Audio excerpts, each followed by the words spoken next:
ঐতিহ্যবাহী লক্ষ্মীপুর জেলার রামগঞ্জ থানার অন্তর্গত দক্ষিণ হাজীপুর পাটোয়ারবাড়ি জামে মসজিদে আয়োজিত আজকের এই তাফসীরুল কোরআন মাহফিলের সম্মানিত সভাপতি, উপস্থিত উলামায়ে কেরাম এবং দূরদূরান্ত থেকে আগত আমার প্রাণপ্রিয় দ্বীনী ভাইয়েরা ও পর্দার আলেম মা ও বোনেরা,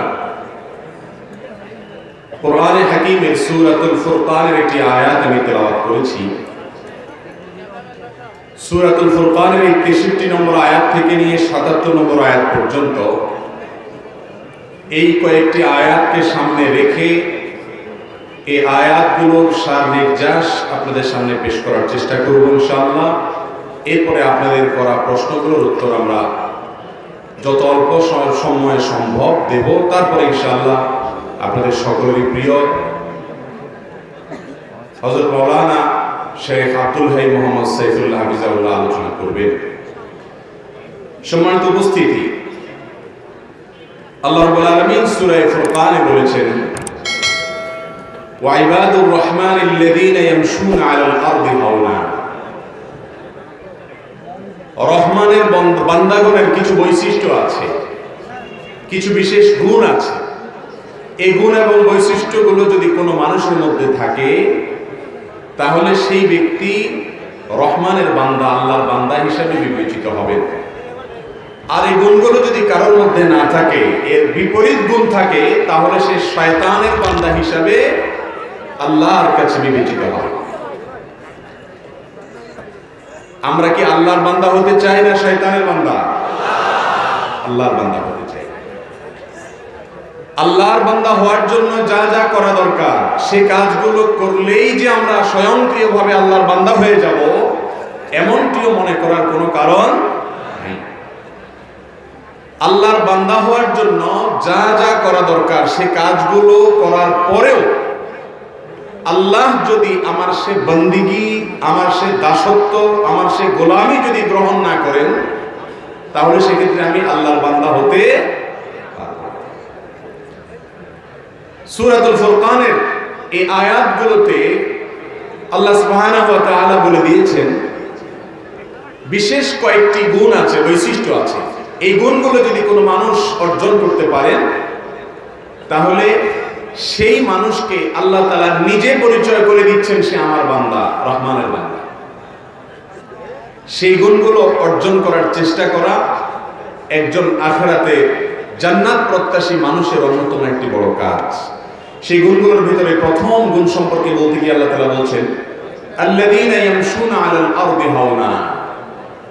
আল্লাহ তাআলা যাদেরকে নিজের পরিচয় দিয়ে বলবেন তারা আমার বান্দা, আল্লাহ তাদের বন্দেগীকে স্বীকৃতি দিয়েছেন, আগাম স্বীকৃতি। তাদের এক নম্বরের বৈশিষ্ট্য হলো তারা পৃথিবীতে যখন চলাফেরা করবে, সমাজে যখন বসবাস করবে, রাস্তাঘাটে যখন চলাফেরা করবে, তাদের চাল চলনে দম্ভ, অহংকার আর কোন প্রকার নিজের বড়ত্ব প্রকাশের মানসিকতা থাকবে। তারা পৃথিবীতে যখন চলাফেরা করবে, সমতল জায়গা দিয়ে যখন চলাফেরা করবে, অবনত মস্তকে বিনয়ী মানুষের মতো চলাফেরা করবে। আমাদের নবী সাল্লাল্লাহু আলাইহি সাল্লাম কিভাবে চলতেন এই সম্পর্কে তার শামাইলে বর্ণিত হয়েছে যে তিনি যখন সমতল কোন জায়গা দিয়ে চলতেন, কান্নাহু ইয়ানহাতু মিন ফাওক আও মিন সালাব। নবী আলাইহিস সালাম যখন রাস্তা দিয়ে চলাফেরা করতেন তখন উপর থেকে, পাহাড় থেকে কেউ নামাজ সময় যেরকম তার মাথা ঝুঁকে থাকে, অবনত হয়ে থাকে, বিনয়ী মানুষের মতো থাকে, বুক টান টান করে অহংকারের মতো করে চলে না। রাসূল করিম সাল্লাল্লাহু আলাইহি সাল্লাম চলার সময় এইভাবে চলতেন।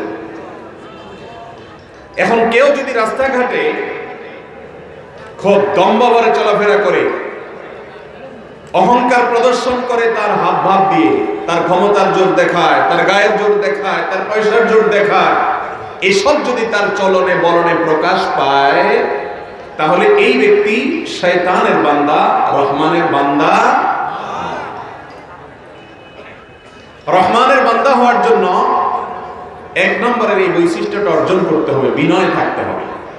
আল্লাহ রাব্বুল আলামিন আপনাকে পাওয়ার দিয়েছেন, আপনার অবস্থান দিয়েছেন, আপনাকে আল্লাহ তাআলা অনেক দিক থেকে স্বাবলম্বী করেছেন, মর্যাদাবান করেছেন। আপনি যদি বুক টান টান করে অহমিকা প্রদর্শন করেন, তাহলে আল্লাহ তাআলা আপনাকে তার গোলাম হিসেবে স্বীকৃতি দিবেন। নবী আলাইহিস সালাম বলেছেন, আলা উখবিরুকুম বিআহলিল জান্নাহ, তোমাদেরকে কি আমি জান্নাতি লোকদের মার্কা বলে দিব না? কোন লোকগুলো জান্নাতে যাবে তাদের কিছু মার্কা আছে। তিনি নিজেই জবাব দিয়ে বলছেন যে কুল্লু দাঈফিন মুতাদাঈফ, ওই সমস্ত মানুষেরা যারা দুর্বল,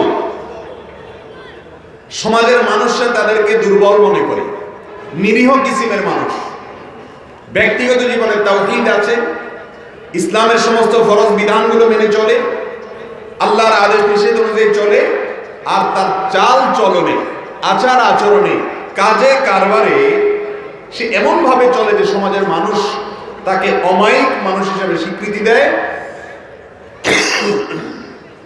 এবং ওই ব্যক্তিকে নিরীহ মানুষ মনে করে। এটা হলো জান্নাতি লোকদের একটা মার্কা।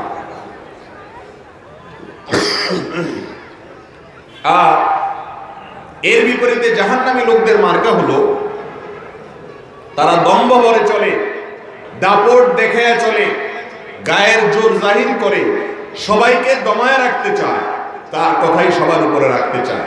এই অহংকারী মানুষদেরকে নবী আলাইহিস সালাম বলেছেন, এই লোকগুলির মধ্যে জাহান্নামী লোকদের মার্কা এবং আলামত আছে।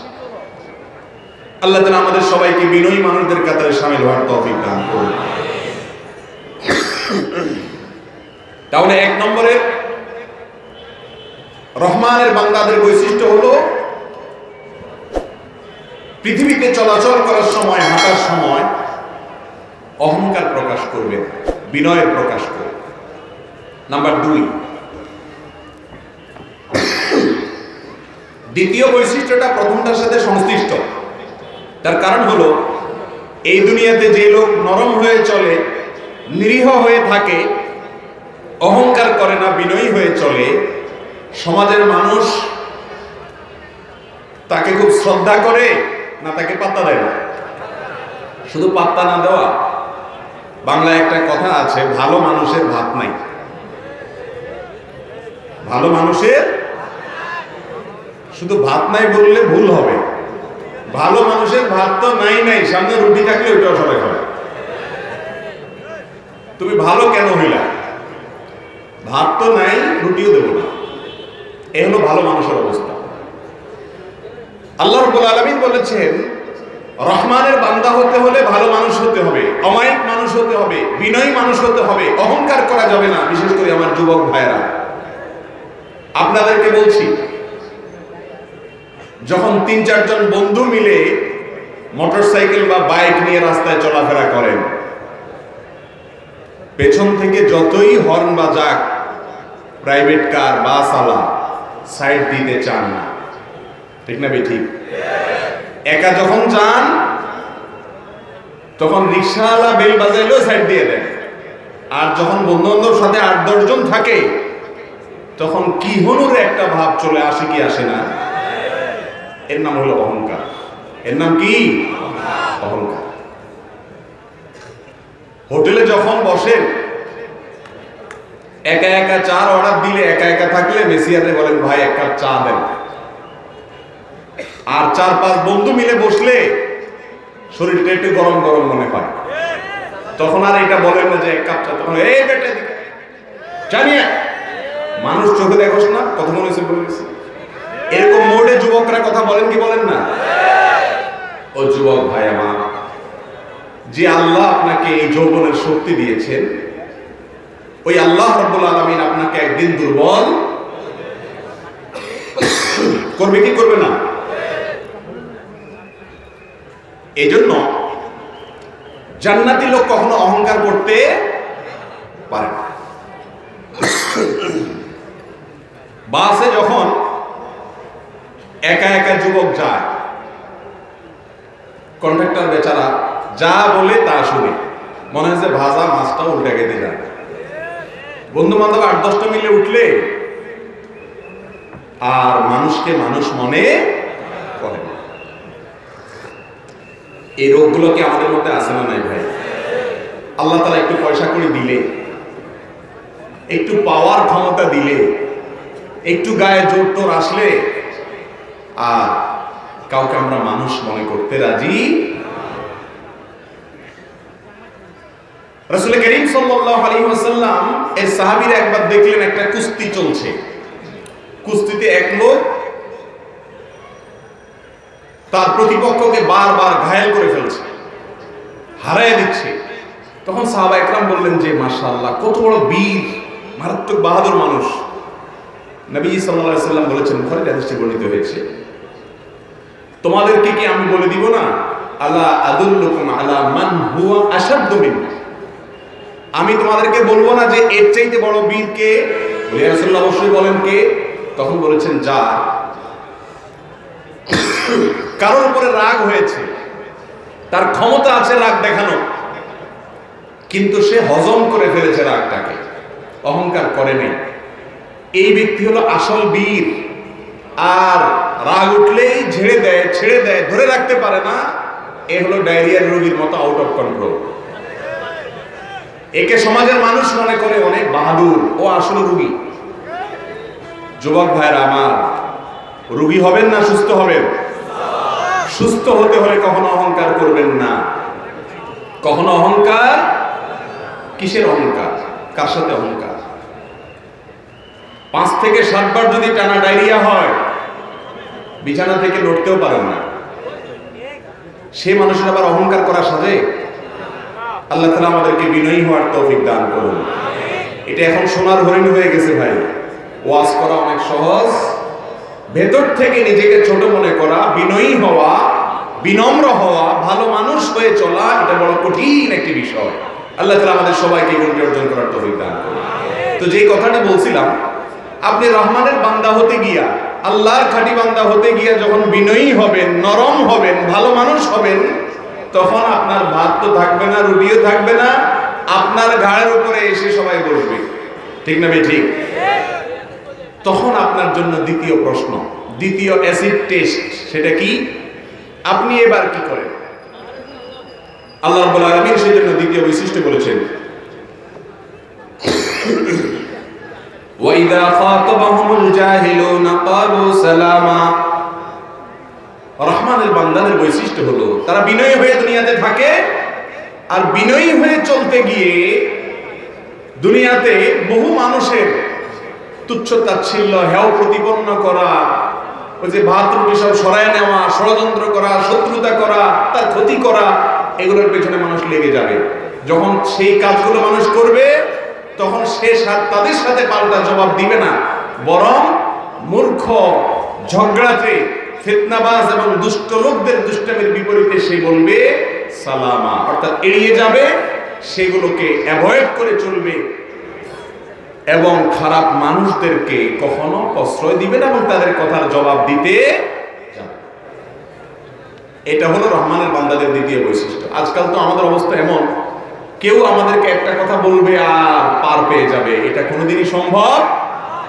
সামনে বলতে না পারলে পেছনে গিয়ে অন্তত একটা মনে মনে হলেও গালি দিয়ে দেয়। ঠিক না বেঠিক?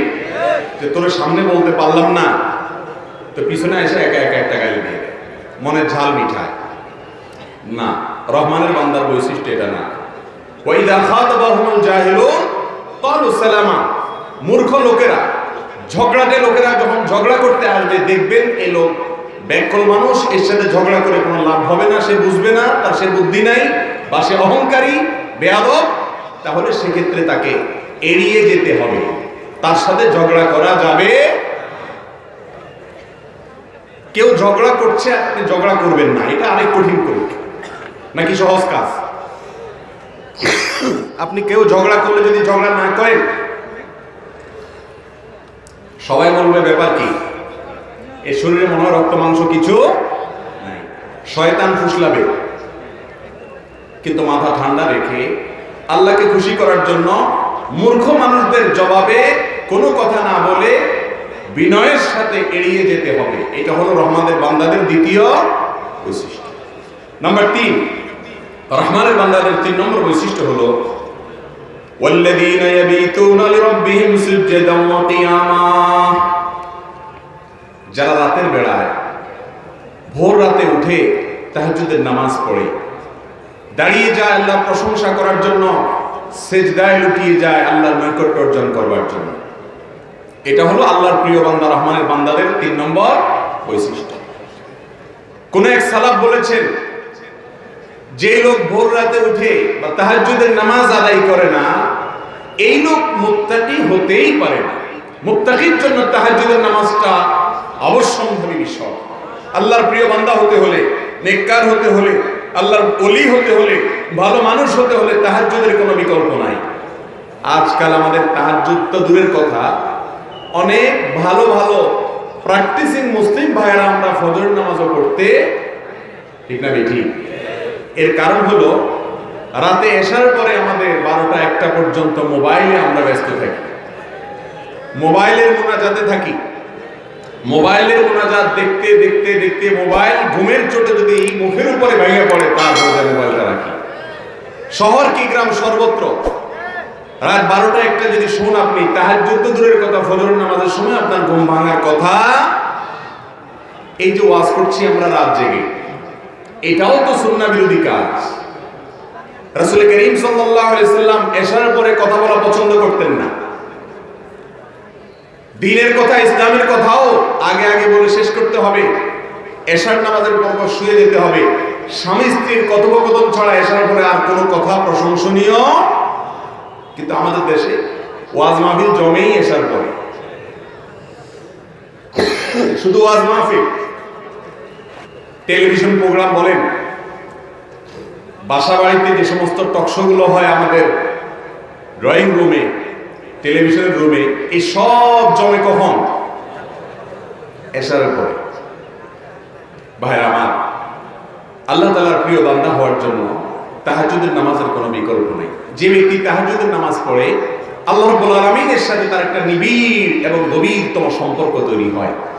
একটা দিন তাহাজ্জুদ পড়ে দেখেন, সন্ধ্যা রাত্রে তাড়াতাড়ি শুয়ে পড়েন এশা পড়ে, এরপরে তাহাজ্জুদের সময় উঠে যান, 2-4 রাকাত নামাজ পড়ে আল্লাহর সাথে একটু কথা বলেন, দোয়া করেন। আল্লাহ তাআলা বান্দার সবচেয়ে নিকটবর্তী হয়ে যান ভোর রাতের সময়টাতে। দুনিয়ার আসমানে এসে আল্লাহ তাআলা ডেকে ডেকে বলেন, বান্দা আছো কি কেউ ক্ষমা প্রার্থনা করে, আমি ক্ষমা করব? আছো কি কেউ আমার কাছে কিছু চাইবে, আমি দেব? আল্লাহ ডেকে ডেকে আগাম আমাদেরকে ক্ষমার কথা বলেন। ভাইরা আমার, তাহাজ্জুদের নামাজ যদি কোনোদিন পড়তে পারেন, দেখবেন সারা দিন আপনার আনন্দভাবে কাটবে। একটা পবিত্রতম অনুভূতি আপনার মধ্যে জাগ্রত হবে, যেটা অন্য কোনো ইবাদতের মাধ্যমে হবে। তাহাজ্জুদ পড়ার পরে আপনি দিনে বের হয়েছেন, কোনো বিপদ হয়েছে, সুবিধা অসুবিধা হয়েছে, সঙ্গে সঙ্গে আপনার মনে হবে, আমি তো ভোর রাত্রে মালিকের সাথে কথা বলেছিলাম। মালিকের সাথে আমার একটা একান্ত সম্পর্ক আছে, যেটা সবাই নেই। সবাই যখন ঘুমিয়েছিল তখন আমি মালিকের সাথে একটা বিশেষ আলাপ করেছিলাম। তার সাথে আমার একটা স্পেশাল সম্পর্ক আছে, একটা স্পেশাল রিলেশন আছে। আমি তার খাস বান্দা, ইবাদুর রহমান, রহমানের বান্দা, কারণ আমি তাহাজ্জুদ পড়েছি। আল্লাহ তাআলা আমাদেরকে তাহাজ্জুদের নামাজ পড়ার অভ্যাস গড়ে তোলার তৌফিক দান করুন। এই আয়াত থেকে বোঝা গেল, আল্লাহর প্রিয় বান্দা হতে হলে, রহমানের বান্দা হতে হলে তাহাজ্জুদ পড়তে হবে। তাহলে তো 5 ওয়াক্তের ব্যাপারে খুব বেশি গুরুত্ব না দিলেও চলবে, তাই না? তাহাজ্জুদ পড়াটা যদি আল্লাহর প্রিয় বান্দা হওয়ার জন্য পূর্ব শর্ত হয়, তাহলে 5 ওয়াক্ত নামাজ তো অবশ্যই পড়তে হবে, সেটা তো বলাই বাহুল্য, ঠিক না বেঠিক? আল্লাহ তাআলা আমাদেরকে এই গুণটি অর্জন করার তৌফিক দান করুন। এখন অনেক ভালো ভালো মানুষদের কাছ থেকে তাহাজ্জুদ হারিয়ে গেছে। ফেসবুক আসার পর থেকে আর তাহাজ্জুদের নামাজ, ভালো ভালো মানুষ যে তাহাজ্জুদ পড়তো তার তাহাজ্জুদের নামাজও নিয়ে গেছে ফেসবুকে, ইউটিউবে, ঘন্টাকে ঘন্টা সেখানে ডুবে থাকে, কোনো কাজ নাই, তারপরেও হাতে দিয়ে থাকে। আর এমন এক রোগ, ফেসবুক স্ক্রলিং এর কোনো এন্ডিং আছে? মোবাইলটা হাতে নিয়ে যে এভাবে টানতে থাকেন আঙ্গুল দিয়ে, এই টানার কোনো শেষ আছে? নেট দুর্বল হয়ে গোল হয়ে ঘুরতে থাকে। তার মানে তুমি অপেক্ষা করো, তোমার জন্য আরো আইটেম আছে, কোথাও যায়ও না, ঠিক না ঠিক? ইউটিউব বলেন আর ফেসবুক বলেন, কাহিনী যুব সমাজ সহ সকল স্তরের মানুষের ধ্বংসের এক বড় কারণ হয়ে দাঁড়িয়েছে আর সোশ্যাল মিডিয়া এডিকশন। এটা নেশা। আল্লাহ তাআলা আমাদেরকে নেশা থেকে হেফাজতে থাকার তৌফিক দান করুন। তাহলে আল্লাহ তাআলার প্রিয় বান্দা হওয়ার জন্য ভাইরা আমার তাহাজ্জুদের অভ্যাস গড়ে তুলতে হবে। আর তাহাজ্জুদের অভ্যাস গড়ে তোলার জন্য সন্ধ্যা রাত্রে তাড়াতাড়ি শোয়ার কোনো বিকল্প হতে পারে। নাম্বার 4, والذين يقولون ربنا اصرف عنا عذاب جهنم إن عذابها كان غراما إنها ساءت مستقرا ومقاما। রহমানের বান্দাদের 4 নম্বরের বৈশিষ্ট্য হলো তারা আল্লাহর কাছে জাহান্নাম থেকে পানাহ চায়। কোথা থেকে পানাহ চায়? জাহান্নাম থেকে পানাহ চায়। এটাও হারিয়ে গেছে। কিভাবে হারিয়ে গেছে আমি বলি। আমাদের আল্লাহর কাছে দোয়া দুরূদ এগুলো বেশিরভাগ হয় দুনিয়াবী বিষয়কে কেন্দ্র করে। নিজে দোয়া করলেও দুনিয়া, হুজুরের কাছে দোয়া চাইলেও দুনিয়া। আপনারা আজ পর্যন্ত জীবনে শুনছেন যে কোন লোক একটা দোয়ার অনুষ্ঠান করছে? কেন? একজন হুজুরকে আনছে, দোয়া চাইছে বা দোয়ার অনুষ্ঠান করছে এই উদ্দেশ্যে যে হুজুর দোয়ার অনুষ্ঠান করছে এই জন্য যে আল্লাহ যেন আমাকে জাহান্নাম থেকে মুক্তি দেয়। শুনছেন এরকম দোয়ার অনুষ্ঠান? দোয়ার অনুষ্ঠান তো পরের কথা, নিজেও আল্লাহর কাছে দোয়া চাইলে দুনিয়ার রুটি রুজি চায়। আল্লাহ ঘর বাড়ি দেন, ছেলে সন্তান দেন, বউটারে মানুষ করে দেন, ছেলে মেয়েগুলোর মানুষ বানায় দেন, বউরা বলে জামাইটারে মানুষ করে দেন, বাস এই দোয়া। ঠিক না ঠিক? আহকামুল হাকিমিন রব্বুল আলামিনের কাছে শুধু দুনিয়া চাচ্ছেন। আল্লাহই শিখিয়ে দিয়েছেন রব্বানা আতিনা ফিদ দুনিয়া হাসানা ওয়া ফিল আখিরাতে। শুধু দুনিয়া চাইও না, আল্লাহর কাছে মূল চাওয়া তো হবে আখিরাত, সাথে দুনিয়াটাও চাইবেন। এখন আমাদের আখিরাতের আসলে তেমন কোনো দরকার, কারণ আমাদের আখিরাতটা হলো টুকটাক আর দুনিয়াটা হলো ঠিকঠাক। ঠিক না ঠিক? এই জন্য দুনিয়া চাই আমরা আল্লাহর কাছে, দিন চাই না। অনেক মাজারে মানুষ যায়, মাজারে যায় যদি কিছু চায় সেটা শিরক, সেটা আল্লাহর সঙ্গে কি করা হয় তাতে? এই শিরকের ক্ষেত্রে এসে আরেকটা গলত করে, শিরক তো করে মাজারে কেউ আজ পর্যন্ত আপনারা শুনছেন যে পৃথিবীর কোন মাজারে কেউ এই উদ্দেশ্যে গেছে যে সেখানে গেলে আল্লাহ আমাকে জাহান্নাম থেকে মুক্তি দিবে? শুনছেন আপনারা আজ পর্যন্ত? জান্নাতুল ফেরদাউস পাওয়ার আশায় মাজারে গেছে, শুনছেন আজ পর্যন্ত আপনারা? জীবনে কখনো শুনছেন? মসজিদে জিলাপি মিষ্টি নিয়ে আসছে, বেদাতি পদ্ধতিতে মিলাদের মাধ্যমে দোয়া করাবে, এনে বলছে হুজুর মিলাদের জন্য মিষ্টি আনলাম, মিলাদের অ্যারেঞ্জ করছি, আপনার হাদিয়াও দিলাম, সবই ঠিক আছে, দোয়া করেন। হুজুর বলে কি জন্য মিলাদ পড়াবেন, উদ্দেশ্য কি? বলে হুজুর আল্লাহ যেন আমাকে জাহান্নাম থেকে মুক্তি দেয়। শুনছেন আজ পর্যন্ত এরকম কথা? তার মানে কি আপনাদের জান্নাতে, আমাদের জান্নাতে যাওয়াটা নিশ্চিত হয়ে গেছে, জাহান্নাম থেকে বাঁচা নিশ্চিত হয়ে গেছে? তাহলে আল্লাহর কাছে সব কিছু চান সঠিক বেঠিক বিভিন্ন পদ্ধতিতে, শিরকি পদ্ধতিতে বা সঠিক পদ্ধতিতে, কিন্তু জাহান্নাম থেকে পানা চাওয়া হয় ভাইরা আমার। যে জাহান্নামের ভয়ে আল্লাহর প্রিয় বান্দারা, আল্লাহর নৈকট্যপ্রাপ্ত বান্দারা চোখের পানি ফেলে ভয়ে থরথর করে কাঁপতে থাকে, সেই জাহান্নাম থেকে যদি পানাহ না চান, চাওয়ার পরেও অনেকে পানাহ পাবে না। সেখানে আপনার জীবনে 30, 40, 50 বছর চলে গেছে, 1 মিনিট জীবনে চোখের পানি ফেলে একাকী মালিকের কাছে হাত তুলে দোয়া করেছেন কিনা কখনো? আল্লাহ এত খারাপ আমি, এত ভুল কাজ করি, আল্লাহ আপনি ক্ষমা করে একটু জান্নাতটা দিয়েন, আল্লাহ জাহান্নামে দিয়েন না। এটা আমাদের জীবনে খুব বেশি হয়। কিন্তু আল্লাহর প্রিয় বান্দা হতে হলে জাহান্নাম থেকে আল্লাহর কাছে পানাহ চাওয়া অভ্যাস থাকতে হবে। করবেন তো ইনশাআল্লাহ? একাকী যখন রাস্তায় চলবেন, আল্লাহর সাথে কথা বলবেন, আল্লাহর সাথে কথা বলার যে ইন্টারেস্ট ভাইরা আমার, যে স্বাদ আল্লাহর সাথে কথা বলার, নিজের স্ত্রীর সাথে অনলাইনে চ্যাট করে কথা বলে, প্রিয়জনের সাথে কথা বলে, ছেলে মেয়ের সাথে কথা বলে, আপনজনের সাথে কথা বলে সেই স্বাদ নাই মালিকের সাথে কথা বললে যে স্বাদ পাওয়া যায়। একা একা যখন রাস্তা দিয়ে যাবেন, একটু আল্লাহর সাথে মনে মনে কথা বলবেন, আল্লাহ মনের ভাষাও বুঝেন। মালিক মাফ করে দিয়েন, জাহান্নামের আযাব অনেক ভয়াবহ, ইন্নাহা সাআত মুস্তাকাররান ওয়া মুকামা, অনেক খারাপ জায়গা। আল্লাহ আমি আপনার কাছে পানাহ চাই। করবেন তো ইনশাআল্লাহ? রহমানের বান্দা হতে হলে, আল্লাহর প্রিয় বান্দা হতে হলে তাদের এই কাজটা করতে হবে, জাহান্নাম থেকে পানাহ চাইতে হবে।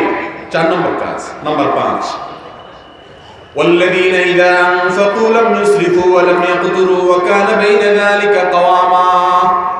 জান্নাতের লোকদের আরেকটা বৈশিষ্ট্য, ইবাদুর রহমান, রহমানের বান্দাদের, যাদেরকে আল্লাহ নিজের বান্দা বলে নিজে পরিচয় দিয়েছেন, সেই গর্বিত মানুষদের আরেকটা বৈশিষ্ট্য হলো তারা যখন খরচ খরচা করে, টাকা পয়সা খরচ করে, অপব্যয় করে না, আবার কৃপণতাও করে না। আমাদের সমাজে আজকাল দেখবেন মানুষের দিনকাল ভালো। মুরব্বী চাচাদেরকে জিজ্ঞাসা করবেন 20-40 বছর আগে কোন রকম ভাত তরকারিটা জোগাড় করতে কষ্ট হয়ে গেছে, আর আজকাল আমাদের দিনকাল এত বেশি ভালো যে এখন বার্থডের জন্য হাজার হাজার লক্ষ লক্ষ টাকা খরচ করে, ঠিক না বেঠিক? আকিকার নামে অনুষ্ঠান করতে গিয়া লক্ষ লক্ষ টাকা খরচ করে, বিবাহ বার্ষিকীর নামে অনুষ্ঠান করতে গিয়া লক্ষ লক্ষ টাকা খরচ করে। যেই দেশে এখনো শীতের কষ্টে গরিব কাঁপে, উত্তরবঙ্গের কোন কোন এলাকাতে শীতের কষ্টে মানুষ মারা পর্যন্ত যায়, সেই দেশে মুসলমানের সন্তান তথাকথিত বিবাহ বার্ষিকী, তথাকথিত জন্মদিবস ইহুদি খ্রিস্টানদের পদ্ধতিতে করতে গিয়ে লক্ষ লক্ষ টাকা নষ্ট করে। হালাল কাজে, দরকারি কাজেও যদি কেউ অতিরিক্ত খরচ করে, অপচয় করে, অপব্যয় করে, আল্লাহ রাব্বুল আলামিনের কাছে কিয়ামতের দিন জবাবদিহি করতে হবে কি হবে না? অতএব ভাইরা আমার, এই অপচয়কারী কখনো আল্লাহর প্রিয় মানুষ হতে, আবার কৃপণতা যে করে সেও আল্লাহর প্রিয় বান্দা হতে পারে না। একজন আল্লাহর প্রিয় মানুষ হতে হলে, রহমানের বান্দা হতে হলে অপচয়, অপব্যয় এবং কৃপণতা দুইটাকে বাদ দিয়ে ব্যয়ের ক্ষেত্রে সব সময় একজন মুসলমানকে মিতব্যয়ী হতে হবে। যতটুকু দরকার ততটুকু খরচ করতে হবে। আল্লাহ তাআলা আমাদেরকে তৌফিক দান করুন। আজকাল তো ছেলে মেয়ে যদি কিছু বলে, বউয়ে যদি কিছু বলে, জামা একটার জায়গায় 5টা হলো আমরা কি এই চিন্তা করি না কিয়ামতের দিন কয়েকটা প্রশ্নের জবাব দেওয়া ছাড়া পাও নাড়ানোর ক্ষমতা কারোর থাকবে না। তার মধ্যে একটা হলো সম্পদ সম্পর্কে আল্লাহ জিজ্ঞাসা করবেন, মান মালিহি মিন আইন ইকতাসাবাহু ওয়া ফীমা আনফাক, সম্পদ কোত্থেকে খরচ করেছেন, কোথায় খরচ করেছেন। মালিকের কাছে প্রতিটি বিষয়ে জবাবদিহি করা লাগবে কি লাগবে না? অতএব অপচয় করবেন না। শীতের কাপড় আছে ছেলের, আরেকটা কিনছেন যে পুরানটা কিভাবে পরি, একটা গত বছর পড়েছে, এই বছর আবার কিভাবে পরি, অথচ আপনার আশেপাশে বহু মানুষ শীতে কাঁপছে, কনকনে শীতে। এই জন্য একজন মুসলমানকে আগে একজন মানুষ হতে হয়। ভালো মানুষ না হলে কখনো ভালো মুসলমান হওয়া যায় না। নবীজি বলেছেন, আহাব্বুন নাসি ইলাল্লাহি আনফাউহুম লিন-নাস, মানুষের মধ্যে আল্লাহর কাছে সবচেয়ে প্রিয় মানুষ সে যে মানুষের উপকারে সবচেয়ে বেশি আসে, মানুষের কল্যাণে যে বেশি নিজেকে নিয়োজিত করে রাখে। আল্লাহ তাআলা আমাদের সবাইকে পরোপকারী মানুষ হওয়ার তৌফিক দান করুন। মানুষের উপকারে আমরা কাজ করব, স্বার্থপর হব না। এই পৃথিবীটা এখন ভোগবাদিতার সময় চলছে, সবাই নিজের ভোগের কথা চিন্তা করে, মানুষের কথা চিন্তা করে না। রহমানের বান্দা হতে হলে অপচয়, কৃপণতা কোনোটাই করা যায় না, মিতব্যয়ী হতে হয়, হিসেব করে চলতে হয়, মানুষের কল্যাণার্থে কাজ করতে হয়। আল্লাহ তাআলা আমাদেরকে এই গুণটি অর্জন করার তৌফিক দান করুন। নাম্বার 6, ওয়াল্লাযীনা লা ইয়াদউনা মা'আল্লাহি ইলাহান আখার, রহমানের বান্দারা কখনো শিরিক করতে পারে না। রহমানের বান্দারা কখনো শিরিক করতে, তারা মনে করে সকল কিছুর ক্ষমতা একমাত্র সংরক্ষণ করেন স্বয়ং রব্বুল আলামিন। দোয়া করে তারা আল্লাহর কাছে, ইবাদত করে কার? আল্লাহ। আজকাল অনেক হুজুরদেরকেও দেখা যায়, গতকালকে একটা ভিডিও ক্লিপে শুনছিলাম, এক হুজুর ওয়াজ করতেছেন যে কোন জায়গা থেকে বরযাত্রী আসছে জাহাজে করে, জাহাজে করে বলে বরযাত্রী যায়। যাই হোক, সে বরযাত্রী নিয়ে জাহাজ ডুবে গেছে, 12 বছর পানির নিচে ডুবে শেষ। 12 বছর পরে কোন ওলি আল্লাহকে বলছে যে এগুলো উঠায় দাও। আল্লাহ বলে কেমনে উঠাবো, 12 বছর হয়ে গেছে। তো আল্লাহর ওলি বলে, আল্লাহকে আল্লাহর ওলি নাকি বলতেছে যে আল্লাহ আমার কথা যদি শুনো ভালো কথা, না শুনলে তোমার 3টা গোমর ফাঁস করে দেবে। সুবহানাল্লাহ বলবেন না নাউজুবিল্লাহ বলবেন? সুর দিয়ে বললে অবশ্য সুবহানাল্লাহ বলে ফেলতে পারতেন। ভাইরা আমার, এই সমস্ত আলোচনা এদেশের মুসলমানরা গোগ্রাসে গিলছে। জাহাজ 12 বছর পানির নিচে ডুবে গেছে, আল্লাহর ওলি সেটা উঠানোর জন্য আল্লাহকে আলটিমেটাম দেয়। চিন্তা করেন, যেখানে আল্লাহ নবী মুসা আলাইহিস সালাম কিয়ামতের দিন ইয়া নফসি ইয়া নফসি করবে, সে আল্লাহকে বলে, বাংলার পীর বলে যে আল্লাহকে আলটিমেটাম দেয়, তোমার গোমর ফাঁস করে দেব। নাউজুবিল্লাহ। ভাইরা আমার, এ জাতীয় শিরকি কথাবার্তা অহরহ এদেশে ছড়াছড়ি হচ্ছে। আমরা শিরকের মধ্যে নিমজ্জিত। রহমানের বান্দা তার তাওহীদটাকে মজবুত করবে। তাওহীদের ক্ষেত্রে কোনো ছাড় হবে, তাওহীদের ক্ষেত্রে কোনো কম্প্রোমাইজ চলবে না, শিরকের ধারে কাছে যাওয়া যাবে না। তাহলে সে কখনো মুসলমানই হতে পারবে না। রহমানের বান্দা হওয়া তো অনেক পরের কথা, আল্লাহর প্রিয় মানুষ হওয়া তো অনেক পরের কথা। আরেকজনে শুনছিলাম অনেক গাঁজাখড়ি গল্প, আষাঢ়ে গল্প বলতেছে যে কোন লোক জাহাজ ডুবে যাচ্ছে, নাকি জানি একই ঘটনা। তো যার জাহাজ ডুবে যাচ্ছে সে বলতেছে আল্লাহর কোনো অলি টলি আছে যে আমার কথা শুনবে, আমাকে একটু বাঁচাবে। তো আল্লাহর অলি দূর থেকে চট্টগ্রামের কোন জায়গা থেকে শুনছে, শোনার পরে বলছে রশি নিয়ে এক খাদেমকে রশি আনছে, আনার পরে বলছে ছোট্ট একটা ফুল গাছের গোড়ায় বাঁধছে, বলে এবার টান। এবার টানতেছে, রশি টানে আর এই দিয়ে জাহাজ কাছে আসে। সুবহানাল্লাহ বলবেন না? এখন রশি বলে কাছে আসতে আসতে জাহাজ একেবারে কাছে চলে আসছে, তারা উদ্ধার হয়ে গেছে। বিপদে পড়লে কি আল্লাহর ওলিরে ডাকার কথা না আল্লাহকে ডাকার কথা? নামাজের প্রত্যেক রাকাতে বলতেছেন ইয়াকা না'বুদু ওয়া ইয়াকা, আল্লাহ তোমারই ইবাদত করি, তোমার কাছেই শুধু সাহায্য চাই। যেখানে প্রত্যেক রাকাতে আপনি নিজে স্বীকৃতি দিচ্ছেন, আল্লাহ শিখিয়ে দিয়েছেন আল্লাহ আপনার কাছেই শুধু সাহায্য চাই। ইয়াকা নাস্তাঈন আরবি গ্রামার অনুযায়ী এটা হাসর বা সীমাবদ্ধতার কথা বলে, অর্থাৎ সাহায্য শুধুমাত্র আল্লাহর কাছে চাইবো, অন্য কোনো অদৃশ্য শক্তির কাছে চাইবো। কোন অদৃশ্য শক্তির কাছে সাহায্য চাওয়া শিরক। সাহায্য চাওয়া হবে কার কাছে? আল্লাহর কাছে। এখন ওলিরা এত পাওয়ারফুল, বাংলাদেশের ওলিদের যে ওই জাহাজ গভীর থেকে 12 বছর পর উঠে ফেলে হাতের ইশারা চলে আসে। ভাইরা আমার, কারামাতুল আউলিয়ায়ে হাক্কুন, আহলুস সুন্নাহ ওয়াল জামাতের আকীদা বিশ্বাস হলো আল্লাহর নেককার বান্দাদের মাধ্যমে অলৌকিক কোনো কিছু ঘটতে পারে, এটা অস্বাভাবিক না। কিন্তু অলৌকিক কিছু ঘটানো, এটা কোনো পীর, কোনো বুজুর্গ নিজের হাতে সংরক্ষণ করেন। আল্লাহ তাআলা কাকে দিয়ে কারামত জাহির করবেন না করবেন এটা সম্পূর্ণ কার ব্যাপার? নিজের হাতে কোনো পাওয়ার সংরক্ষণ তো স্বয়ং রাসূল করিম সাল্লাল্লাহু আলাইহি সাল্লামেরও ছিল। যদি থাকতো তাহলে ক্ষুধার তাড়নায় পেটে পাথর বাঁধা লাগতো। উহুদের ময়দানে কাফেরদের আঘাতে রাসূলের দাঁত ভাঙতে হতো। শরীরে আবু জাহালের আঘাতে শরীর থেকে রক্ত ঝরাতে হতো। তায়েফের ময়দানে কাফেরদের আঘাতে জর্জরিত হতে হতো। বোঝা গেল রহমতুল লিল আলামিন আল্লাহর হাবিব স্বয়ং নিজে পর্যন্ত কোনো পাওয়ার সংরক্ষণ করেন না। সকল পাওয়ারের একমাত্র মালিক স্বয়ং আল্লাহ রাব্বুল আলামিন। অতএব মুসলমান যদি মনে করে কোনো পীরের পাওয়ার আছে, জাহাজের ডাক দিয়ে সে বাঁচাইতে পারে, তার হাতে সংরক্ষণ আছে, ক্ষমতা, এটা কখনো ঈমানের সাথে সঙ্গতিপূর্ণ কথা হতে। একটা ফার্সি কবিতা আছে খুব জনপ্রিয়, আমরা অনেকে পড়ি, অনেক আলেম ওলামারাও বলেন, আউলিয়ারা হস্তে কুদরত আজেলা তীরে জুস্তা বাজ গর্দানাত জাদা। অর্থাৎ ওলিদের আল্লাহর পক্ষ থেকে দেওয়া সংরক্ষিত পাওয়ার আছে, তীর আসলে ওটাকে তারা ফিরাই দিতে পারে, যে কোনো তীর আসে। মুহাম্মদ রাসূলুল্লাহ সাল্লাল্লাহু আলাইহি সাল্লামকে উহুদের ময়দানে যখন কাফেররা আঘাত করেছে, সেটাকে তিনি ফিরিয়ে দিতে পেরেছেন। অলৌকিকতা সমস্ত নবীদের ছিল, এটাকে মুজিজা বলা হয়। আর আল্লাহর নেককার বান্দাদের মাধ্যমে অলৌকিকতা হয়, সেটাকে অস্বীকার করার সুযোগ নেই। কিন্তু অলৌকিকতা কার মাধ্যমে কি হবে না হবে, এটা একমাত্র আল্লাহর ইখতিয়ারে, কোনো ওলি, কোনো বুজুর্গের ইখতিয়ারে থাকতে পারে না যে আপনি তার কাছে চাইবেন। তো এই সমস্ত কথা বলে আমাদের অনেক ভাই বোনরা শিরকে লিপ্ত হচ্ছেন কি হচ্ছেন না। আল্লাহ তাআলা আমাদের ঈমানগুলোকে হেফাজত করার তৌফিক দান করুন।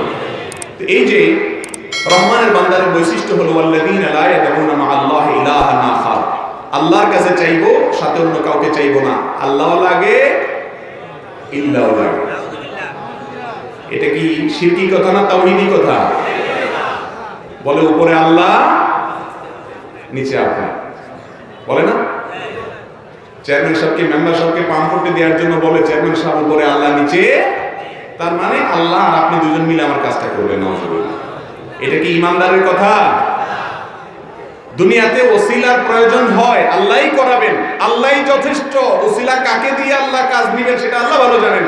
কোন ইল্লা টিল্লার মুখাপেক্ষী আল্লাহ, আমরা মাধ্যম গ্রহণ করব ঠিক আছে, তবে বিশ্বাস থাকবে এই মাধ্যমের কিছু নেই, যা করার সব কে করবেন? আল্লাহ। এরপরে 6 নম্বর না 7 নম্বর, পরের নম্বর 7 নম্বর হলো ওয়ালা ইয়াকতুলুন নাফসাল্লাতী হারামাল্লাহু ইল্লা বিল হক। রহমানের বান্দারা কোনো অন্যায়ভাবে কোনো মানুষকে হত্যা করতে পারে। আপনারা বলবেন আমরা তো মানুষ হত্যা করি না, আমরা ভালো মানুষ। খুনি হইতে তো কলিজা লাগে, আমরা তো বিড়াল দেখলেই দৌড় দিই। কিসের খুনি হবে? যাক ভালো, আলহামদুলিল্লাহ আপনারা মানুষ খুন করেন না, ভালো।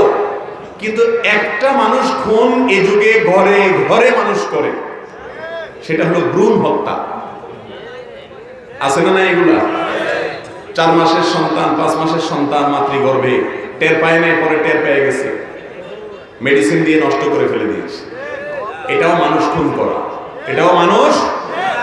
বহু ভদ্রবেশী নামাজি মানুষ আপনি খুনি, আপনি খুন করেছেন, আপনি আপনার সন্তানকে হত্যা করেছেন, ভ্রূণ হত্যা করেছেন। আছে না নাই আমাদের মধ্যে?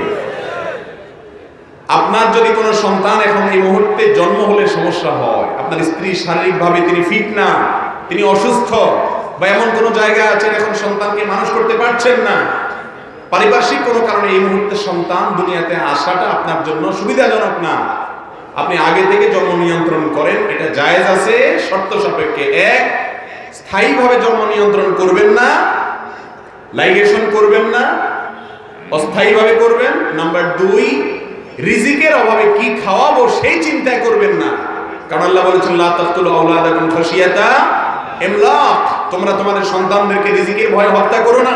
নাহনু নারযুকুহুম ওয়া ইয়্যাকুম, আল্লাহ বলেছেন আমি আল্লাহ তোমাদেরকে তাদেরকে সবাইকে রিজিক দেব। রিজিকের ভয়ে জন্ম নিয়ন্ত্রণ নয়, জন্ম নিয়ন্ত্রণ হবে অন্য কোনো কারণে, যৌক্তিক কারণে, স্বাস্থ্যগত কারণে, পরিবেশগত কারণে। এখন এই মুহূর্তে সন্তান আমার দুনিয়াতে আসলে আমাদের জন্য অসুবিধাজনক হচ্ছে পরিস্থিতি, তাহলে আমি 2 বছর, 1 বছর, 4 বছর বা যে কোনো সময়ের পরে সন্তান আসুক সেজন্য চেষ্টা করব। এভাবে জন্ম নিয়ন্ত্রণ করা অবশ্যই কি আছে, জায়েজ আছে।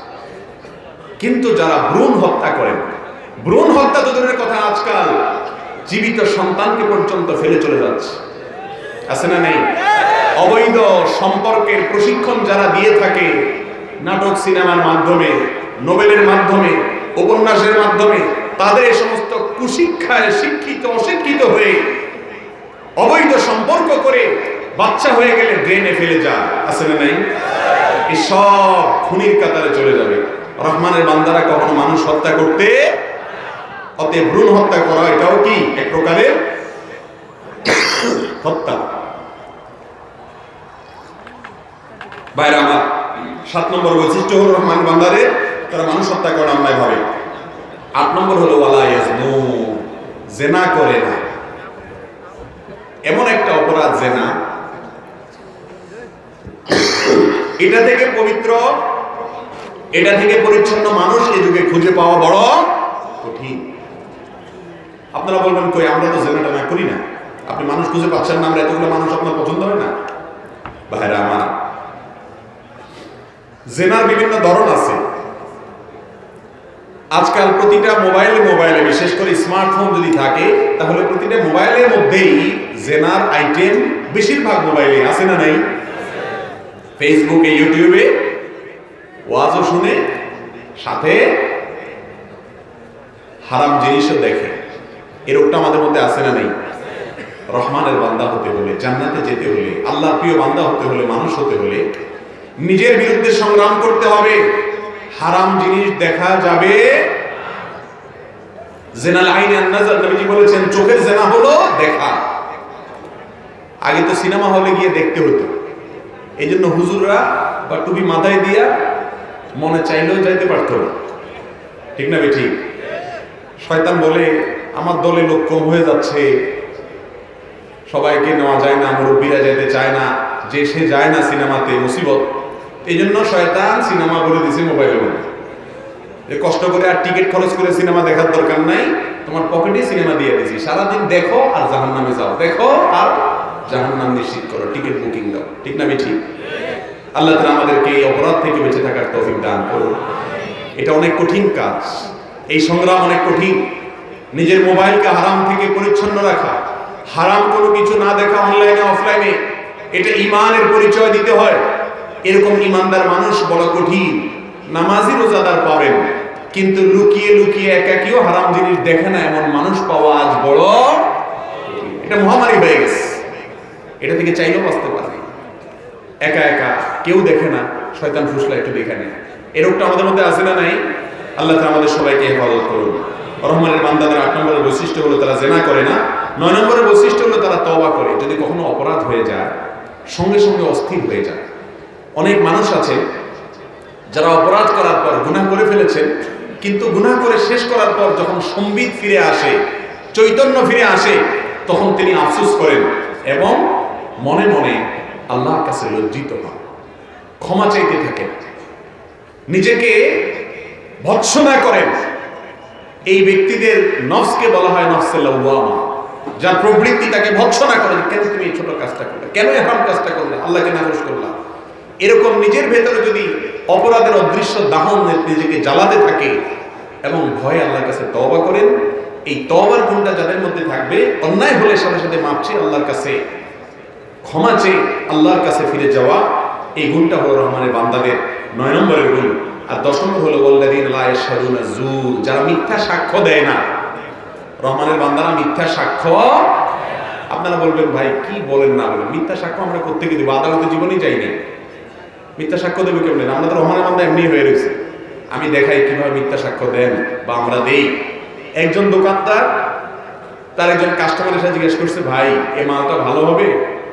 আপনি বললেন ভালো হবে মানে ভাই, আমার বাসায়ও নিয়ে গেছি আমি একটা, খুব ভালো ভাই, আমি নিজে ব্যবহার করি। ডাহা মিথ্যা কথা। এরকম রোগ আছে না নাই আমাদের মধ্যে? আপনি জানেন জিনিসটা 2 নম্বর বলছেন না ভাই 1 নম্বর। এটাকে বলে মিথ্যা সাক্ষ্য দেওয়া। আপনার এই কথা বলাটা এটা সার্টিফিকেট, ভালো বললেন আপনি, এটা একটা সাক্ষ্য। এই মিথ্যা সাক্ষ্যটা আমরা অহরহ দিচ্ছি কি দিচ্ছি না? বিয়ের জন্য আসছে আপনার বাতিজি আপনার বাগ্নির সাথে, দোষ ত্রুটি যা আছে সব লুকাই দিয়ে বলছেন ওর মতো মানুষ হয় না, একদম রাবে অবস্থা, ফেরেশতার মতো। আপনি জানেন বহুত আকাম কুকাম করে ধরা পড়ছে, কিন্তু আপনি লুকায়া সত্য কথাটাকে গোপন করে মিথ্যা তথ্য দিলেন, এটা মিথ্যা সাক্ষ্য দেওয়া। আছে না নাই আমাদের মধ্যে? আর একটা মিথ্যা সাক্ষ্য, তো এটা থেকে বাঁচার লোক তো পাওয়া কঠিন, বিশেষ করে যুবকরা। পরীক্ষার হলে নকল করে পাশ করছেন, চুরি করে দেখে পাশ করছেন, মাদ্রাসা পড়ছেন আর স্কুলে পড়ছেন, যাই করছেন, সার্টিফিকেট নিয়ে নিছেন, আমি এ গ্রেড পাইছি, প্লাস পাইছি, অমুক পাইছি, তমুক পাইছি। আসলে আপনি এটা পান নাই, আপনি চুরি করে পাশ করছেন। এই সার্টিফিকেট এটা আপনার জন্য সাক্ষ্য, এটা আপনার জন্য একটা কি, এই সার্টিফিকেটটা আপনার জন্য সাক্ষী। আপনি যে সার্টিফিকেট নিয়ে গেলে এটা মিথ্যা, আপনি আসলে এটার উপযুক্ত না। এই রোগটা আমাদের মধ্যে আছে না নাই? আল্লাহর প্রিয় বান্দারা, রহমানের প্রিয় বান্দারা কখনো মিথ্যা সাক্ষ্য দিতে পারে। আমরা যখন হাতিয়াতে মাদ্রাসায় পড়ি, আমার মনে আছে নীতি নৈতিকতায় এই পরিমাণ বলিয়ান ছিলেন, তখন দেখেছি মাদ্রাসার ছাত্র ভাইদেরকে, আমি ছোট ছিলাম, বড় ভাইদেরকে এবং সবাইকে দেখেছি, ওস্তাদ ডেকে এনে বললেন, বাবা প্রশ্ন লিখে নাও খাতায়। তো ছাত্ররা লিখে নিয়েছে। সব ছাত্রদের ক্ষেত্রে একই কথা বলা, 400-500 ছাত্র ছিল মাদ্রাসা। প্রত্যেক ক্লাসের ছাত্রদেরকে ডেকে এনে ওস্তাদ বলতেন প্রশ্ন লেখো, 1, 2, 3 প্রশ্ন লিখে দিয়েছে।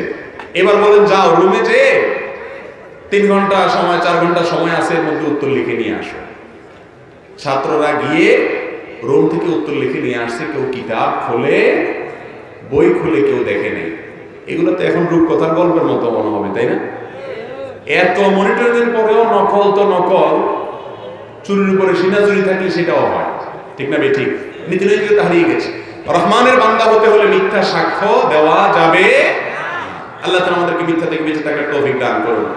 এই যে মিথ্যা সাক্ষ্যগুলোর আইটেমের কথা বলছেন, অনেক দাড়িওয়ালা টুপিওয়ালা মাহফিল শুনতে শুনতে কান জ্বালা ফালা, কোন হুজুর কি ওয়াজ করছে লাইন সহ মুখস্থ, কিন্তু এই আকাম কুকাম গুলা তলে তলে করি আমরা। আছে না নাই বলে? কখনো রহমানের প্রিয় বান্দা হওয়া যাবে না, নীতিবান হতে হবে। নাম্বার 10, ওয়াল্লাযীনা ওয়া ইযা মাররু বিল লাগwi মাররু কিরামা, অনর্থক কাজ থেকে বেঁচে থাকতে হবে, অনর্থক কাজ থেকে বেঁচে থাকতে হবে। আজ বেশিরভাগ মুসলমানরা অনর্থক কাজে কোনো না কোনো ভাবে সম্পৃক্ত। শয়তান 3টা আইটেম বাইর করছে। যুবকদেরকে সময় নষ্ট করার জন্য একটা আইটেম, মুরব্বীদের সময় নষ্ট করানোর জন্য আরেকটা আইটেম, মহিলাদের সময় নষ্ট করানোর জন্য আরেকটা আইটেম। যুবকদের আইটেম হলো ফেসবুক, ইউটিউব, এটা হলো যুবকদের আইটেম। আর কিছু লাগে না। শয়তানের এক ডোজেই যুবকের লাইফ শেষ। ও জাহান্নামের অতল তলে যাওয়ার জন্য আর বেশি কিছু দরকার হয় না। এই 2টা অ্যাপই ওর ধ্বংস প্রায় করে দিচ্ছে, ঠিক না ঠিক? স্ক্রল করতে করতে করতে কোনো শেষ নাই, মনে হয় যে কি জানি হারাই গেছে, খুঁজতেছে। ঠিক না বেঠিক? যেখানে যাবে, বিমানের উপরে তার নেটওয়ার্ক থাকে না, তাও টানে। ভাইরা আমার, এই টানার কোনো শেষ, জামাত শুরু হয়ে গেছে, কিন্তু স্ক্রল চলতে আছে। যেভাবে টানতে থাকে, একদিনে ফেসবুকে কত হাজার বার এরকম টান দিছেন, কিন্তু আল্লাহর কালাম দেখা যায় সারা বছরে একটা পৃষ্ঠাও উল্টানোর সুযোগ। যুবকদেরকে সময় নষ্ট করার জন্য এরকম কিছু আইটেম ইংলিশ দিয়ে দিছে, আর মুরব্বীদেরকে দিছে চায়ের দোকান, অফলাইন টক শো। বাংলাদেশে এমন কোন টেলিভিশন চ্যানেল আছে যে চ্যানেলে 24 ঘন্টা শুধু টক শো চলে? আছে কোন টিভি চ্যানেল? একটা চ্যানেল আছে, ওটার নাম হলো চায়ের দোকান। সকালে খোলার পর থেকে নিয়ে রাত বন্ধ করা পর্যন্ত অনবরত বিরতিহীন টক শো চলে। ঠিক না বেঠিক? এবং এই টক শো এমন এক আজব টক শো, এখানে উপস্থাপক পরিবর্তন হয়, বুদ্ধিজীবী পরিবর্তন হয়, কিন্তু অনুষ্ঠান শেষ হয় না, কোনো বিরতি টিরতি নেই। সারাদিন ওনারা দেশ জাতি নিয়ে চিন্তা করেন, গবেষণা করেন। ঠিক না বেঠিক? এত বুদ্ধিজীবী এই দেশের চায়ের দোকানে দোকানে মনে মনে, এই জন্য দেশটার দুরবস্থা। কারণ এই দেশে কাজের লোক নাই, সব বুদ্ধিজীবী। ভাইরা আমার, অনেক মুরব্বী আছে, ছেলে মেয়েরা ধরে ধরে ঢাকায় নিয়ে যায়, বাবা চলেন একটু আমাদের বাসায় থাকেন। 2 দিনে বেশি 3 দিন হইলে চাচা বলে, বাবা আমার দিয়া, আমার ভালো লাগে। কেন ভালো লাগে না? কারণ চাচার টক শো শেষ হয়ে যাচ্ছে। ঠিক না ঠিক বলেন? ভাইরা আমার, এই বিষয়গুলো আমাদের ভাববার বিষয়। চায়ের দোকানে বসে বসে সময় নষ্ট করছেন। ডক্টর খন্দকার আব্দুল্লাহ জাহাঙ্গীর রাহিমাহুল্লাহ একটা কথা বলতেন। উনি বলতেন, ও মুরব্বীরা, ও বড় ভাইরা, যারা চায়ের দোকানে বসে ঘন্টাকে ঘন্টা ফাও আলাপ করে গিবত শিকায়েত করে নষ্ট করেছেন, কি অর্জন করেছেন? আপনার এই বুদ্ধিজীবীগিরি করার কারণে দেশ উন্নত হয়ে গেছে? দেশে কোনো সমস্যা সংকটের সমাধান হয়েছে? হয় না। কিন্তু আপনার আমলনামা নষ্ট করেছেন, সময় নষ্ট করেছেন, অনর্থক কাজ করেছেন। আপনার আখিরাতও ধ্বংস হচ্ছে, দুনিয়াও ধ্বংস হচ্ছে। স্যার রাহিমাহুল্লাহ বলতেন, চায়ের দোকানে বসে ঘন্টাকে ঘন্টা গপসপ মারার চাইতে বাসায় চলে যান, চাচির সাথে বসে বসে মহব্বতের কথা বলেন, সওয়াব হবে ইনশাআল্লাহ। কথা বুঝেন নাই? চাচির সাথে কথা বলার সময় নেই, বাসায় আইসা লাইট টাইট ফেলায় ধুয়ে, মোবাইল টোবাইল ফেলায় ধুয়ে, চাচা ওই যে এতক্ষণ টকশো করে আসছে চান্দিগড়। এই যে একটা রোগ আমাদের মধ্যে, মুরব্বীদের সময় নষ্ট করার জন্য এই অফলাইন টক শো, চায়ের দোকান। যুবকদের সময় নষ্ট করার জন্য শয়তান কোন আইটেম দিয়েছে? ফেসবুক আর ইউটিউব। আর মহিলাদেরকে সময় নষ্ট করার জন্য তাদেরও আইটেম আছে, স্টার জলসা আছে। স্টার জলসা আছে না নাই? আর স্টার জলসা লাগবে কেন? যাদের স্টার জলসা নাই, শয়তান তাদেরকে একটা আইটেম দিয়েছে যে জাহান্নামে শুধু যুবকরা যাবে কেন? যুবকরা, বৃদ্ধরা, মহিলারা দলে দলে চলো, সব জাহান্নামে চলো। এই জন্য আইটেম তাদেরকে একটা দিয়েছে, যার পাশে টেলিভিশন নাই, স্টার জলসা নাই, তুমি কেন পিছিয়ে থাকবা? তুমিও জাহান্নামের ক্ষেত্রে আগায় থাকো, চলো। আশেপাশে মহিলা কে কি করছে না করছে, গিবত শিকায়েত, দলবাজি, গ্রুপিং এবং এই সমস্ত চগলখুরি ইত্যাদি, এগুলো শুধু মহিলারা পুরুষরা সবার মধ্যে আছে না নাই? আল্লাহ তাআলা আমাদেরকে সময়ের অপচয় করা থেকে হেফাজত থাকার তৌফিক দান করুন। রহমানের বান্দারা কখনো সময় অপচয়কারী হতে ওয়াল্লাযীন ওয়া ইযা মাররু বিল-লাগwi মাররু কিরামা, অনর্থক কাজের ধারে কাছেও তারা যায় না, এড়িয়ে চলে। আর 11 নম্বর তাদের বৈশিষ্ট্য হলো ওয়াল্লাযীনা ইযা যুকিরু বিআয়াতি রাব্বিহিম লাম ইয়াখিরু আলাইহা সুম্মা ওয়া উমিয়ানা। আল্লাহর কথা শুনলে, কোরআন হাদিসের কথা শুনলে, আল্লাহর নিদর্শনের কথা শুনলে তারা অবনত মস্তক করে সেটার মাধ্যমে নিজের জীবনকে পরিবর্তন করে। আজকাল তো এত ওয়াজ মাহফিল, এত আলোচনা, ইউটিউবে এত ওয়াজ, ফেসবুকে এত ওয়াজ, কিন্তু আমাদের জীবনের তেমন কোনো পরিবর্তন নাই। কারণ হলো আমরা আসলে ওয়াজ শুনি না, আমরা আওয়াজ শুনি। আমাদের ওয়াজ ভালো লাগে না, আমরা আওয়াজ পছন্দ করি। আর ওয়াজ রাত 2টা পর্যন্ত করলেও শুনতে রাজি আছে, কিন্তু ফজর পড়তে। ভাইরা আমার, কোরআন এবং হাদিসের কথা শুনে যদি আপনার ভিতরে পরিবর্তন হয়, প্রতিটি মাহফিল থেকে, প্রতিটি ইসলামিক আলোচনা থেকে যদি আপনার জীবনে একটি ভালো পরিবর্তন হয়, ইনশাআল্লাহ আপনি জান্নাতের দিকে এক কদম আগায় গেলেন। আর যদি শুধু শুনতেই থাকেন আর সুবহানাল্লাহ শুধু বলতেই থাকেন, যেই লাউ সেই কদু, কোনো দুশ্চরিত্র না ছাড়েন, তাহলে এই ওয়াজ শোনা কোনো কাজে আসবে। আল্লাহ তাআলা আমাদের সবাইকে রহমানের বান্দা হওয়ার তৌফিক দান করুন। রহমানের বান্দাদের সর্বশেষ বৈশিষ্ট্য হলো তারা শুধু নিজের চিন্তা করে না, পরিবারের চিন্তাও করতে হয় তাদেরকে। রব্বানা হাব লানাল্লাযীনা ইয়াকুলুনা রব্বানা হাব লানা মিন আজওয়াজিনা ওয়া যুররিয়্যাতিনা কুররাতা আয়ুন ওয়াজআলনা লিল মুত্তাকিনা ইমামা। অনেক মুরব্বিরা আছেন, অনেক ভাইরা বোনেরা আছেন, নিজে নামাজ কালাম পড়ে, নিজে ফজর পড়তে যায়, যাওয়ার সময় ছেলের গায়ে কম্বলটা দিয়া যায়, আছে না নাই?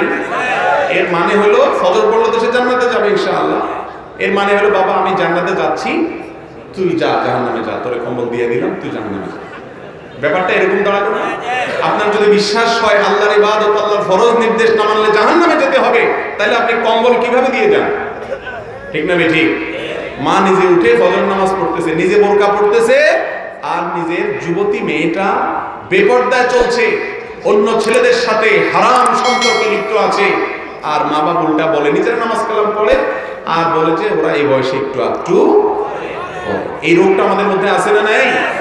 এই রোগের কারণে আনুষ্কার মতো ঘটনা, দিহানের মতো সন্তানরা ধ্বংস হয়ে যাচ্ছে, ধ্বংসার দ্বার প্রান্তে চলে যাচ্ছে, একের পর এক অঘটন ঘটছে। এই জন্য আমাদের হেফাজত করতে হবে। আল্লাহ তাআলা আমাদেরকে তৌফিক দান করুন।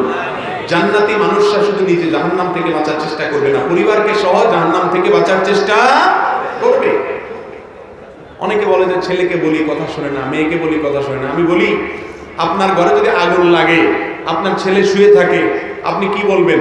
দুইবার তিনবার ডাকছি, ছেলে তো শুনে না, তো আমি কি করবো? আমার চেষ্টা তো আমি করছি, ওকে আমি বাইরে গেলাম, আর ছেলে পুলিশ হয়ে যায়। কোনো বাপ এরকম করবে?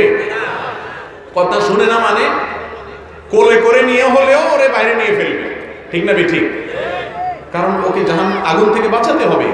তাহলে নামাজ না পড়লে, পর্দা না করলে, হারাম সম্পর্ক করলে সমাজ ধ্বংস হবে, জীবন ধ্বংস হবে। সেই জন্য অভিভাবককে দায়িত্বশীল ভূমিকা অবশ্যই রাখতে।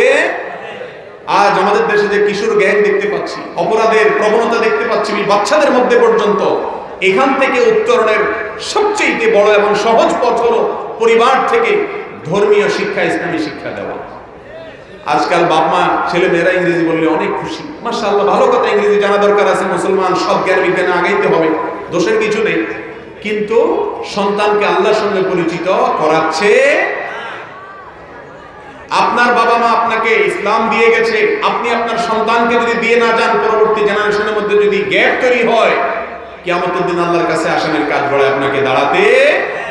আমি বলছি না যে আপনাদের সবার ছেলে মেয়েকে মাদ্রাসা দেন, আলেম বানায় দেন, কিন্তু অবশ্যই মুসলমান হিসেবে ইসলামের বেসিক শিক্ষা তাকে দেওয়া আমাদের জন্য ফরজ। সে কার সাথে চলছে, কোথায় যাচ্ছে, সেটা দেখা আমাদের জন্য কর্তব্য। রহমানের বান্দারা শুধু নিজের চিন্তা করে না, পরিবারদেরকে জাহান্নামের আগুন থেকে বাঁচানোর চেষ্টা করে। আল্লাহ তাআলা রহমানের বান্দাদের এই সব গুণগুলো আমাদের সবাইকে অর্জন করার তৌফিক দান করুন। এই গুণগুলো যদি কেউ অর্জন করে, আল্লাহ তাআলা তাদের সম্পর্কে বলেছেন উলাইকা ইউজাউনাল গুরফাতা বিমা সাবারু। এই গুণগুলো অর্জন করতে হলে অনেক কষ্ট হয়, সবর করতে হয়, নিজের বিরুদ্ধে সংগ্রাম করতে হয়, আত্মশাসন করতে হয়, প্রবৃত্তির বিরুদ্ধে চলা শিখতে হয়, নফসের বিরুদ্ধে জিহাদ করা শিখতে হয়। এগুলো যদি করা যায়, আল্লাহ বলেছেন তাদেরকে আল্লাহ তাআলা জান্নাত দিবেন, ওয়া ইউলাকাউনা ফিহা তাহিয়াতান ওয়া সালামা, এবং জান্নাতে আল্লাহ তাআলা গার্ড অফ অনার দিবেন। আল্লাহ তাআলা আমাদের সবাইকে এখানে যেরকম সমবেত হয়েছি, জান্নাতে প্রিয় নবী সাল্লাল্লাহু আলাইহি সাল্লামের সান্নিধ্যে আমাদের সবাইকে একত্রিত হওয়ার তৌফিক দান করুন। জাযাকুমুল্লাহু খাইরান ওয়া আখিরু দাওয়ানা আলহামদুলিল্লাহ।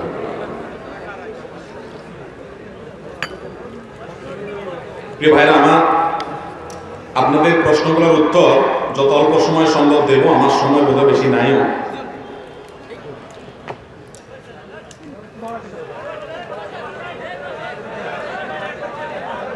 ভাই মিডিয়ার ভাইদেরকে ধমকায়েন না, এরা একটু অন করে নেক, তারপর আমি শুরু করবো ইনশাআল্লাহ। এই বেচারারা, এদের মাধ্যমে লক্ষ লক্ষ মানুষ শুনবে। তবে মিডিয়ার ভাইরাও আপনারা আবার বেশি সময় দাঁড়িয়ে থাকেন না, আপনারা পরে, আমাদের আগে হলো মূল অডিয়েন্স যারা আসছে তারা, আপনারা হলেন সেকেন্ড, ফার্স্ট হক হলো তাদের অধিকার। এই জন্য খুব দ্রুত অন করে বসে যান, দেরি করেন না। জি ভাই বসছেন আপনারা, জলদি বসেন, জলদি বসেন, মানুষের ডিস্টার্ব করেন না।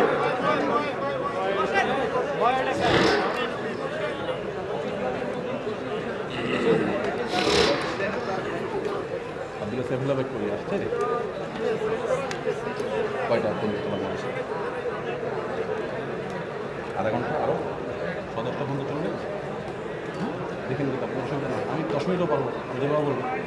ঠিক আছে, কথাটা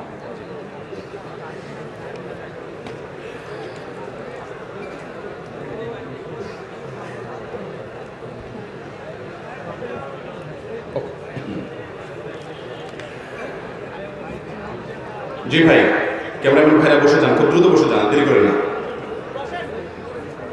ভাই। অনেক প্রশ্ন আসছে, সবগুলোর উত্তর আমরা হয়তো দিতে পারবো না, যতটুকু সম্ভব আমরা দেই। প্রশ্নের উত্তরের মাধ্যমে জ্ঞান অর্জন করা, এটা জ্ঞান অর্জন করার একটা পদ্ধতি। সাহাবায়ে কেরাম যে বিষয়গুলো নিজেরা জানতেন না, সে বিষয়গুলো প্রিয় নবী সাল্লাল্লাহু আলাইহি ওয়াসাল্লামের কাছে তারা প্রশ্নের মাধ্যমে জেনে নিতেন। আল্লাহ কোরআনে বলেছেন, ফাসআলু আহলা যিকরি ইন কুনতুম লা তা'লামুন, তোমরা আহলে জিকির ওলামাদের কাছে জিজ্ঞাসা করো যদি তোমরা না জানো। নবী আলাইহিস সালাম বলেছেন, আসওয়ালু নিসফুল ইলম, আদর্শ প্রশ্ন জ্ঞানের অর্ধেক। বেশিরভাগ জায়গায় মাহফিলগুলোতে বা বিভিন্ন মিডিয়াতে প্রশ্ন যারা করেন, এই প্রশ্নগুলো হয় খোঁচাখুচিমূলক, জানার উদ্দেশ্যে প্রশ্ন হয় খুব কম। এই যে আমার হাতে অনেকগুলো প্রশ্ন দিয়েছেন, এগুলো প্রশ্ন নাকি আলপিন আমার সন্দেহ হয়। আলপিন বুঝেন তো, মানে কতগুলো আলপিন দিছে, কেউ কাউকে খোঁচানো দরকার, নিজে পারছে না, তো মৌলভী সাহেবের কাছে দিয়ে দিলে হুজুর একটা খোঁচা আপনি দিয়ে দেন। প্রশ্ন না, এটা কি আলপিন। এটা খুবই দুঃখজনক একটি ব্যাপার। নিজের জানার জন্য প্রশ্ন খুব কম হয়। আল্লাহ তাআলা সঠিক উদ্দেশ্যে সুন্দরভাবে প্রশ্নোত্তরের মাধ্যমে জ্ঞান অর্জন করার তৌফিক আমাদেরকে দান করুন। প্রথম প্রশ্ন, প্যান্টের সমস্যার অজুহাতে সালাত পরিত্যাগ করার বিধান কি? প্যান্টের সমস্যার কারণে অনেক যুবক ভাই বা অনেক বিভিন্ন বয়সের ভাইরা দেখা যায় নামাজ পড়ে, নামাজ পড়তে বললে বলে যে হুজুর প্যান্টে একটু অসুবিধা আছে না, না এরকম রোগ। পুরুষ মানুষ, সুস্থ মানুষ, ডায়রিয়ার রোগীও না, কিছু না, প্যান্টে কি অসুবিধা হবে? প্যান্টে অসুবিধা হতে কোনো কারণ থাকতে পারে না। প্যান্টে অসুবিধা থাকবে কেন? পেশাব করার পর পবিত্রতা অর্জন করবেন, পানি দিয়ে ধৌত করবেন, পবিত্র করবেন।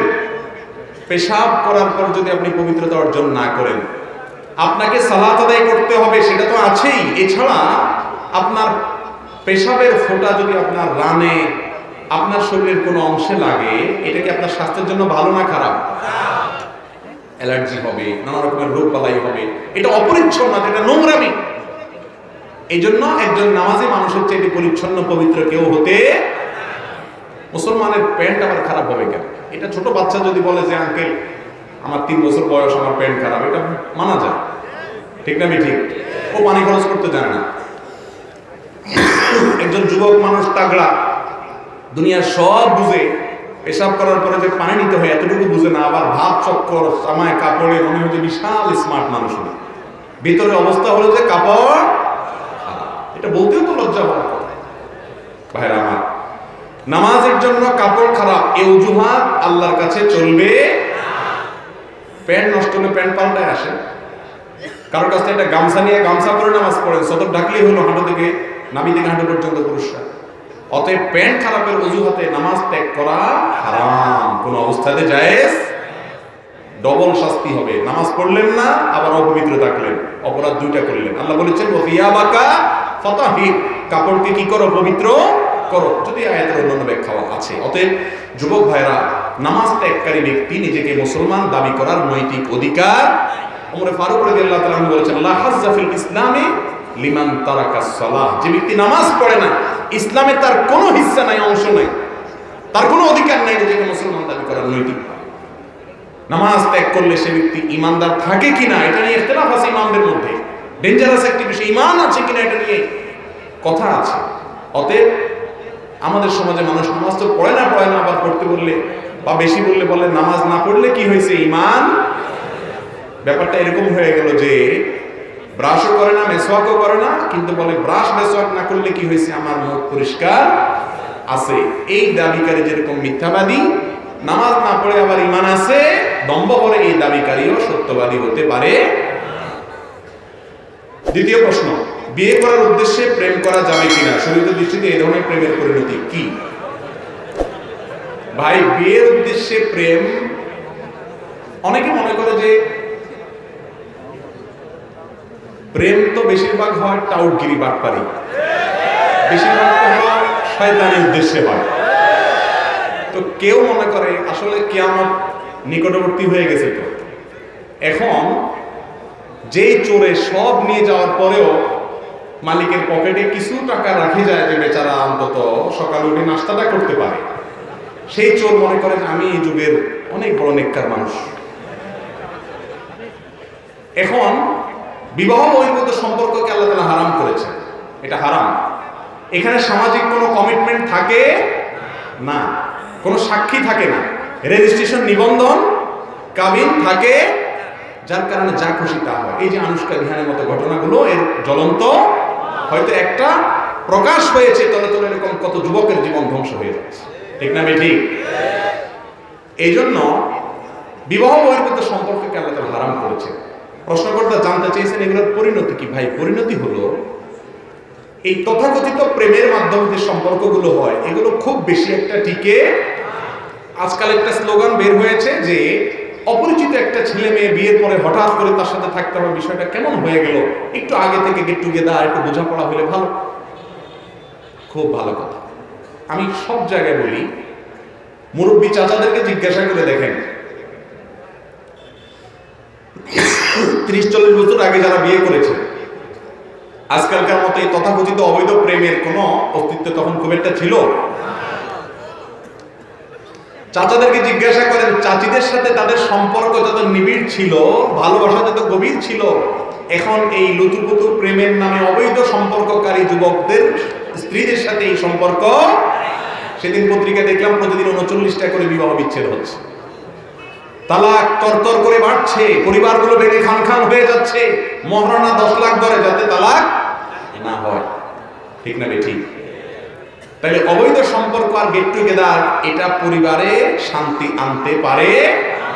যারা নাটক সিনেমাতে সারাদিন আপনাদেরকে প্রেমের অভিনয় করে শিখায় কিভাবে প্রেম করতে হয়, কিভাবে প্রেমকে জয় করতে হয়, বাবা মা সমাজ সবার বিরুদ্ধে গিয়ে হইলেও পালায় যেতে হয়, মাইদ্যের খেয়া হইলেও প্রেমে জিততে হয়, এই ট্রেনিং যারা দেয় ওই লোকগুলোর ব্যক্তিগত জীবনে, পারিবারিক জীবনে দেখেন এগুলোর বেশিরভাগই 10টা-12টা করে বিচ্ছেদ, ঠিক না বেঠিক? বোঝা গেল যে অবৈধ সম্পর্কের মাধ্যমে হারামে আরাম আসতে পারে। এখন মুশকিল হলো ওই যে পকেটে 10 টাকা রেখে যাওয়া চোর মনে করতেছে আমি তো ভালো চোর। এখন প্রেম করে সব করে প্রতারণা, এই জন্য যে পাক্কা বিয়ের নিয়তে প্রেম করে সে মনে করে আমার নিয়ত তো ভালো। প্রেমের নিয়তে বিয়ে করা যদি জায়েজ হয় তাহলে কোরবানির নিয়তে গরু চুরি করাও জায়েজ হবে। কথা বুঝতে পারছেন? যদি আরেকজনের গরু নিয়ে আসেন, আপনার নিয়ত ঠিক আছে, নিয়ত কি আছে? ঠিক আছে, আপনি কোরবানি করবেন, বিসমিল্লাহ আল্লাহু আকবার বলে খালেস নিয়তে আল্লাহকে খুশি করার জন্য কোরবানি করছেন, আরেকজনের গরু চুরি করে, জায়েজ হবে? আপনার নিয়ত হলো বিয়ে করবেন, বুঝলাম, নিয়ত বুঝলাম ভালো, কিন্তু কাজটা করতেছেন খারাপ, বিবাহ বহির্ভূত সম্পর্ক, তবে এটা কি হবে না? হালাল হবে। নাম্বার 3, হস্তমৈথুনের শরীয়ী বিধান কি? এক্ষেত্রে অভ্যস্তদের আত্মনিয়ন্ত্রণের উপায় কি? খুবই গুরুত্বপূর্ণ একটি প্রশ্ন। আজ যুব সমাজ ধ্বংসের দ্বার প্রান্তে চলে যাচ্ছে। অনেক যুবকরা ব্যক্তিগতভাবে আমাদেরকে জানান, ভাইরা আমার, হস্তমৈথুন একটি হারাম এবং কবিরা গুনাহ। জেনা করা যেরকম গুনাহ হারাম, হস্তমৈথুন করাটাও কি হারাম। আল্লাহ রাব্বুল আলামিন কোরআনে কারীমে সূরা মুমিনুন 18 নম্বর পারার প্রথম সূরা, আল্লাহ তাআলা বলেছেন, ওয়াল্লাযীনা হুম আনিল্লাহ ওয়াল্লাযীনা লিফুরুজিহিম হাফিজুন ইল্লা আলা আজওয়াজিহিম আও মা মালাকাত আইমানুহুম ফাইন্নাহুম গায়রু মালুমিন ফামান ইবতাগা ওয়ারা যালিকা ফাউলাইকা হুমুল আদুন। বৈধ স্ত্রীর মাধ্যমে যৌন চাহিদা চরিতার্থ করা ছাড়া অন্য যত পদ্ধতিতে মানুষ যৌন চাহিদা চরিতার্থ করে, হাত দিয়ে বা অন্য কোনো উপায় হস্তমৈথুনের মাধ্যমে, আল্লাহ বলেছেন তারা হলো সীমা লঙ্ঘনকারী। তারা কি? তার মানে হারাম। একটি যায়ীফ হাদিসে এসেছে, লাআনাল্লাহু নাকে হাইয়াদি, যে ব্যক্তি হস্তমৈথুন করে আল্লাহ লানত তার উপরে বর্ষণ হয়। যদি এই হাদিসের সনদ নিয়ে অনেক মুহাদ্দিসগণ আপত্তি তুলেছেন, কিন্তু এই ব্যাপারে পৃথিবীতে কোনো আলেমের দ্বিমত নাই যে হস্তমৈথুন করা একটা হারাম কাজ, একটা হারাম। এটা দুনিয়ার জন্য যেমন ধ্বংস, আখিরাতের জন্য ধ্বংস অনিবার্য। মুশকিল হলো এই নেশা থেকে বাঁচতে পারে না যুবকরা। বাঁচার জন্য কয়েকটা পরামর্শ। নম্বর 1, হস্তমৈথুন থেকে বাঁচার জন্য সবচেয়ে কার্যকর হলো যে সমস্ত হারাম জিনিস দেখার কারণে হস্তমৈথুনের আগ্রহ জাগ্রত হয় সেগুলো দেখা বন্ধ করা। সেগুলো দেখা বন্ধ করা। এগুলো আপনার আখিরাতকে ধ্বংস করবে, আপনার দুনিয়াকে ধ্বংস করবে। এগুলো থেকে সরে আসার জন্য হিম্মত লাগে, সৎ সাহস লাগে। মোবাইলটাকে ফরম্যাট দিয়ে দেন, ফেসবুক আইডি ডিঅ্যাক্টিভ করে দেন, ইউটিউব অ্যাপ দেখেন না মোবাইলে। অর্থাৎ যেই সমস্ত জায়গাতে হারাম জিনিস দেখে আপনি হস্তমৈথুনের দিকে অগ্রসর হন, সেগুলো দেখা কি করতে হবে? বন্ধ করতে হবে। নাম্বার 2, হস্তমৈথুন সাধারণত নির্জনতা ছাড়া হয়, যথাসম্ভব নির্জনতা অ্যাভয়েড করতে হবে। যথাসম্ভব নির্জনতা কি করতে হবে? যাতে একাকী রুমে না থাকেন, কোন একজন বন্ধু যেন থাকে, কোন একজন মানুষ যেন থাকে। একা একা যথাসম্ভব থাকবেন না, রুমে থাকলে দরজা কখনো আটকাবেন না। এক কথা, নির্জনতাকে এড়ায় চলবেন। এগুলো নিজেকে সংশোধন করার জন্য সংগ্রাম। নাম্বার 3, আল্লাহর কাছে একটু মনে মনে দোয়া করবেন নামাজের পরে, আল্লাহ আমার ক্ষমতা না নিজেকে নিয়ন্ত্রণ করা, আল্লাহুম্মা আতি নাফসি তাকওয়াহা ওয়া যাক্কিহা ওয়া আনতা খায়রু মান যাক্কাহা। আল্লাহ আমার মনটাকে কন্ট্রোল করা, শয়তানের প্ররোচনা থেকে আমাকে বেঁচে থাকার মতো শক্তি আপনি দেন, আপনি আমাকে বাঁচায় দেন। আল্লাহর কাছে কি করবেন? দোয়া করবেন। এগুলোর মাধ্যমে ইনশাআল্লাহ আল্লাহ তাআলা আমাদেরকে হেফাজত করবেন। আর সর্বশেষ এবং 4 নম্বর হলো, বিবাহ করার ন্যূনতম ক্ষমতা থাকলে দ্রুত বিবাহ করে ফেলবে। আর প্রবাসীরা খুব দ্রুত প্রবাস শেষ করে দেশে চলে আসবে। এগুলোর মাধ্যমে ইনশাআল্লাহ হস্তমৈথুন থেকে নিরাপদ হওয়ার সুযোগ ইনশাআল্লাহ তৈরি হবে। এরপরে প্রশ্ন, পর্নোগ্রাফি দেখার ফলে শরীর থেকে নির্গত তরল পদার্থের কারণে গোসল ফরজ হয় কিনা? প্রথম কথা হলো, পর্নোগ্রাফি দেখা হারাম। এই হারাম কাজ করার পর আপনার শরীরে কোনো অবস্থা হোক বা না হোক, এই দেখাটাই কি হারাম। এরপরে আসুন, যদি তরল পদার্থ বের হয় পেশাবের আগে অথবা পেশাবের পরে যেরকম বের হয়, এরকম আঠালো কোনো কিছু পানির মতো বের হলে সেক্ষেত্রে ওযু ভেঙে যাবে, গোসল ভঙ্গ হবে না। বীর্যপাত হওয়ার আগ পর্যন্ত গোসল ভঙ্গ হবে না। এরকম হলে কাপড় লাগলে কাপড়ের ওই জায়গাটা শুধু ধুয়ে ফেললে চলবে, আর ওযু করলে কি হয়ে যাবে? নামাজ পড়া যাবে। এরপরে আসুন, ফ্রি ফায়ার ও পাবজি গেম খেলার বিধান কি?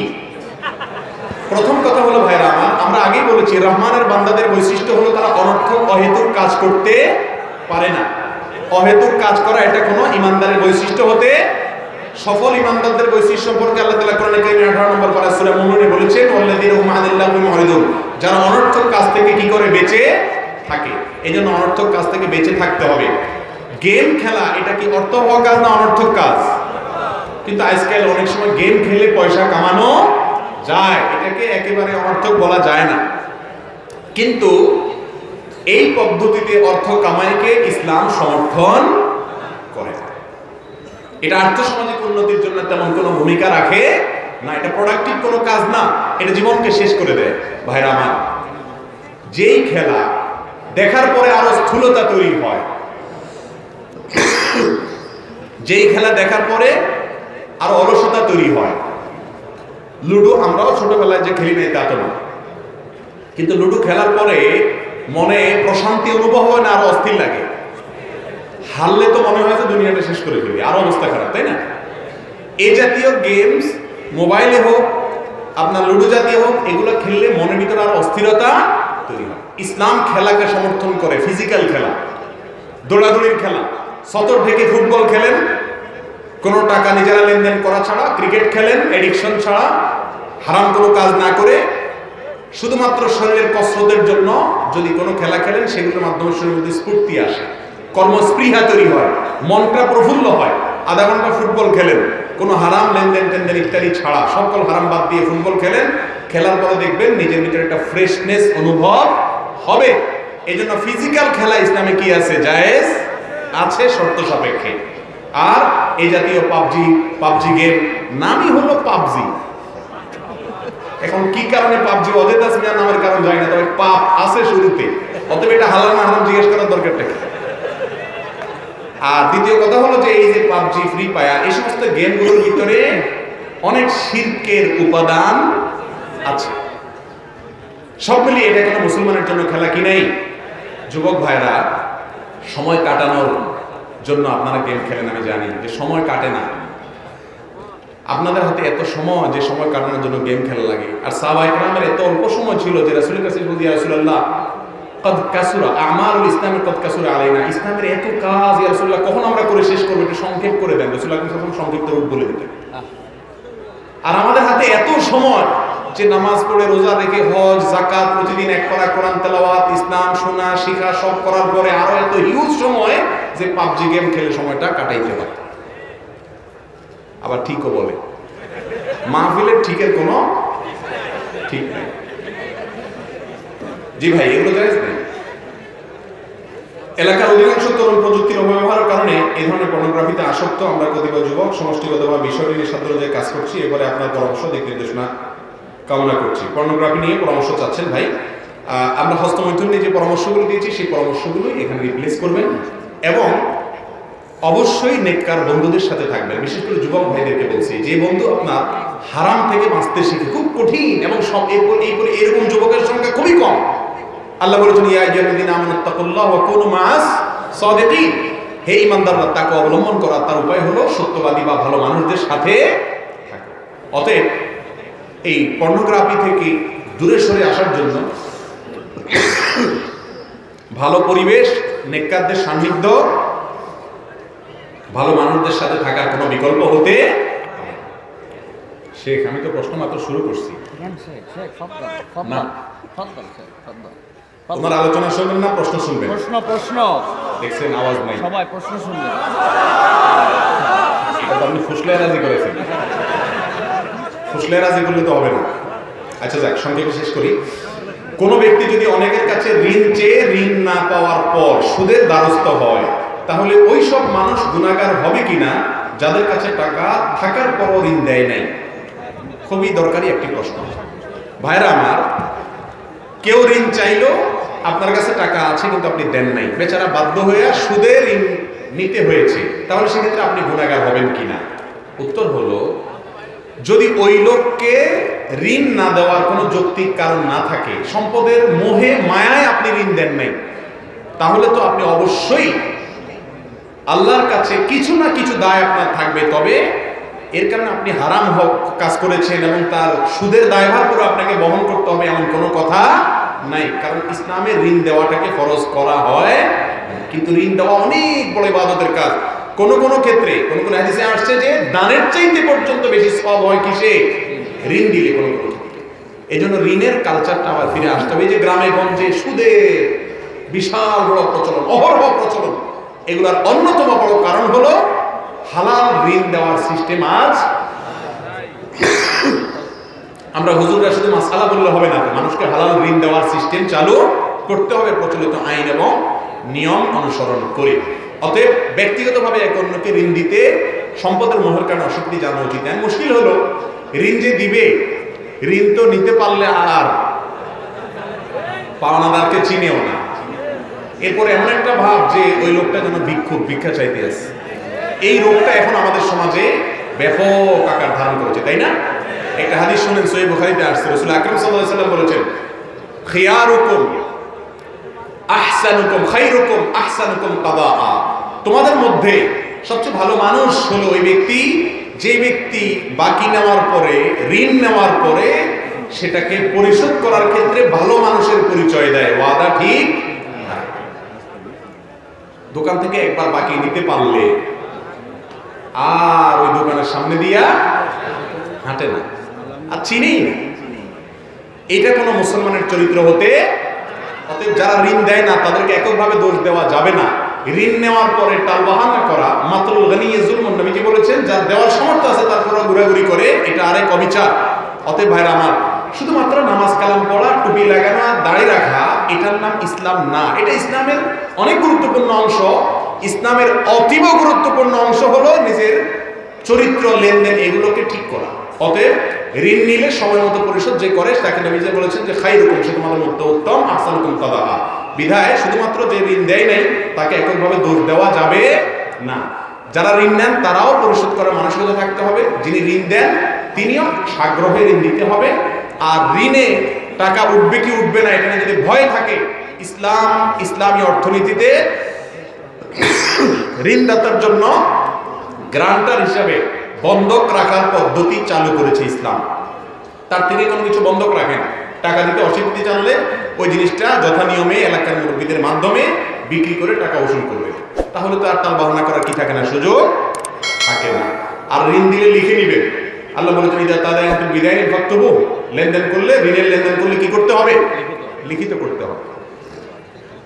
আজকাল লিখিত করতে চায় না, বলে যে না না মাথা খারাপ, আপনার সাথে যে সম্পর্ক আমার কি লিখবো টিখবো, এরপরে ভেজাল লাগলে এবার দৌড়াদৌড়ি শুরু হয়।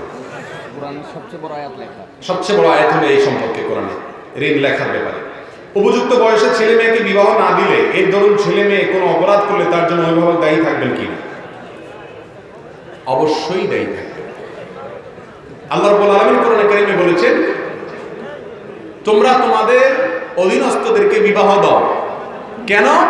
ইউগনিহিমুল্লাহু মিন ফাদলি, তোমরা বিয়ে দিলে আল্লাহ তাআলা তাদেরকে তাদের দারিদ্র কি করবেন? দূর করে দিবেন।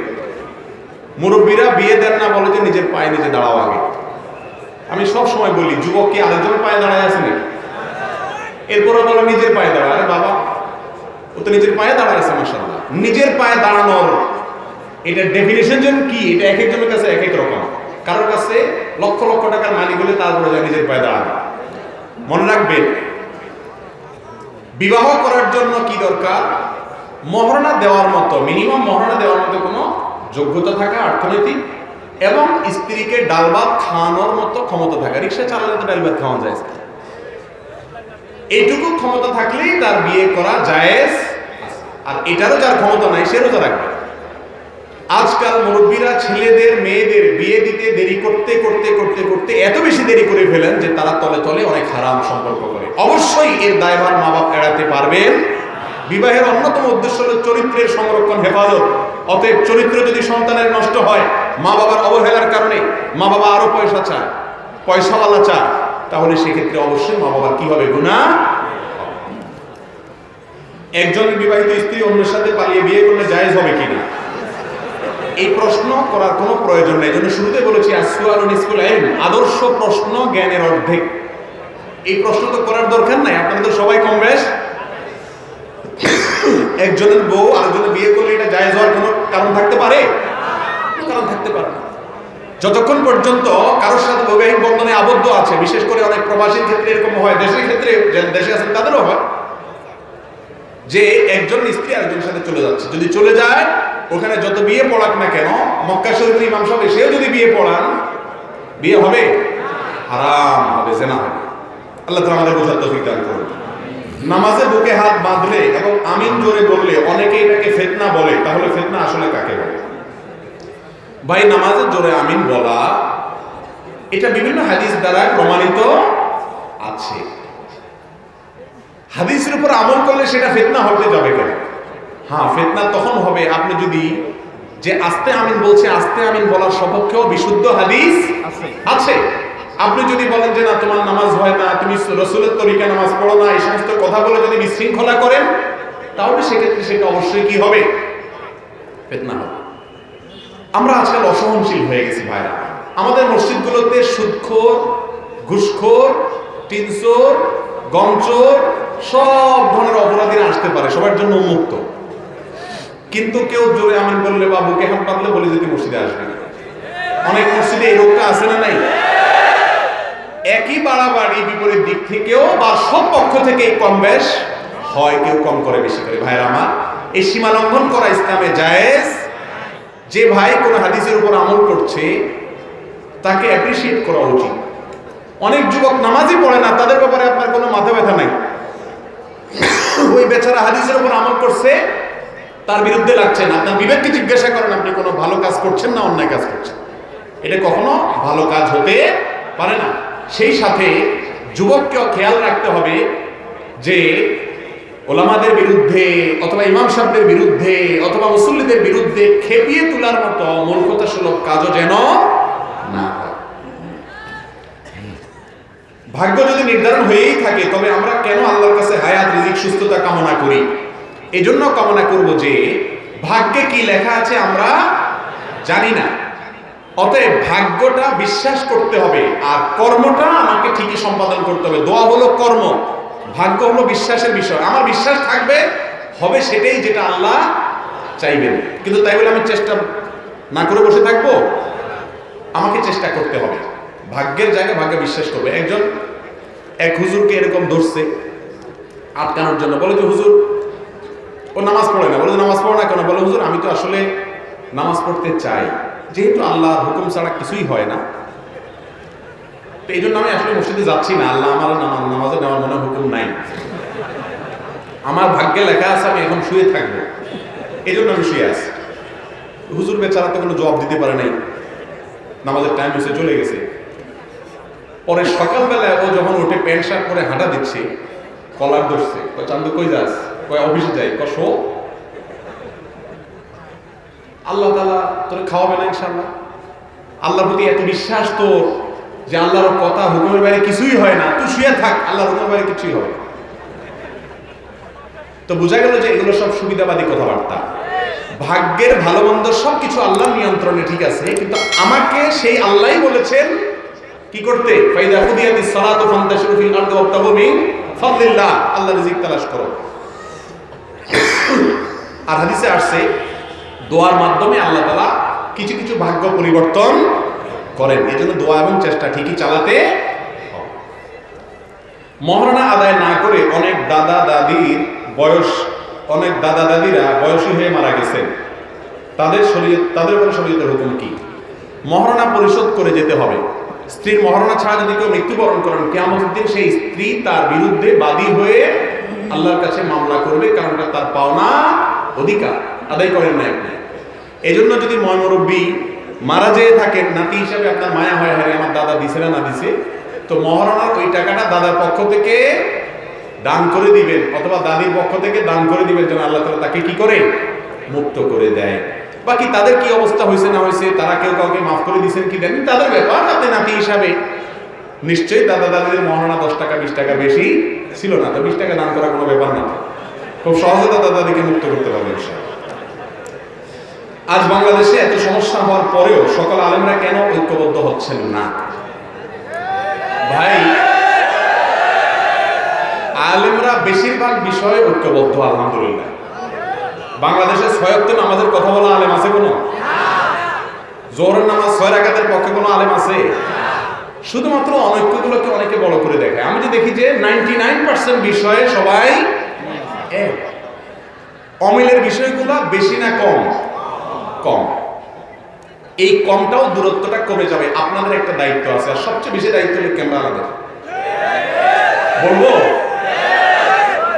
কোথায় আমি কি ওয়াজ করলাম না করলাম, আমি কারণ নামও নেই না, ইশারাও দেই না, আমার মাথায়ও নেই, ভিডিও কেটে তার সাথে লাগাই দিলেন। কাজটা কি হালাল না হারাম? সবচেয়ে ওয়াজ বেশি শুনে ক্যামেরাওয়ালারা, আর ওয়াজ শোনার পরে আবার এই যে আকামটা করেন, আল্লাহর কাছে জবাব করা লাগবে কি লাগবে না বলেন? ওলামায়ে কেরামের একজনের সাথে আরেকজনকে বাঁধানোর জন্য ভক্তদের দায় অনেক বেশি।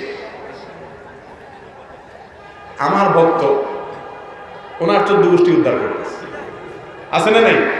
ওনার ভক্ত আবার আমার 14 গোষ্ঠী উদ্ধার করতেছে। কিয়ামতের ময়দানে আল্লাহর কাছে যখন আপনি ধরা খাবেন, গালি দেওয়া কি হালাল কাজ না হারাম কাজ? আপনি যখন গালি দিলেন, ওনার ছবি বিকৃতি করলেন, কিয়ামতের দিন আমি কি আল্লাহর কাছে যাই বলবো আল্লাহ এটা আমার ভক্ত, আল্লাহ ওর কিছু করবেন না, খবর চাদর দিয়ে দেন? এরকম কথা? আপনার হুজুর নিজেদের উপরে থাকবে, আপনার কোথা থেকে বাঁচাবে? নিজের আমল নিজেকে বাঁচাবে, আল্লাহর রহমত ইনশাআল্লাহ। অতএব ওলামাদের মধ্যে ঐক্য সৃষ্টি হোক যদি চান, কাউকে ভক্তি করেন ভালো কথা, অন্যের বিরুদ্ধে বিষোদ্গার করতে যাবেন সোশ্যাল মিডিয়াতে, ফেসবুকে, কোথাও লেখালেখি করবেন না, এটা আপনাদের দায়িত্ব। মানতে পারবেন ইনশাআল্লাহ? আর আমার ইউটিউবার ভাইরা বললেও লাভ হবে কিনা আল্লাহ জানে ভালো। আপনারা এই যে ভিডিও কাটাকাটি করা, ভাই ভিউ একটু বেশি হবে, কিন্তু আল্লাহর কাছে যাওয়া লাগবে না, সেটা মাথায় রেখে অ্যাডসেন্স করে পয়সা হয়তো কয়েকটা একটু বেশি পাবেন, বুঝলাম, কিন্তু এটা কারণে আল্লাহর কাছে জবাবদিহি করতে হবে কি হবে না? আল্লাহ আমাদেরকে সবাই তার ভয় অন্তর ধারণ করার তৌফিক দান। ফজরের আজানের আগে কোরআন তেলাওয়াত, দুরূদ শরীফ পড়া যাবে কিনা বা গজল বলা যাবে কিনা? আজানের আগে কোনো কিছু বলার কোনো নির্দেশ ইসলামে? ইসলাম হলো মুহাম্মদ রাসূলুল্লাহ সাল্লাল্লাহু আলাইহি ওয়াসাল্লাম যেভাবে করতে বলেছেন সেটা করার নামই কি? মন গড়া কোনো কিছু করলে সেটার নাম কি হবে না? ইসলাম হবে।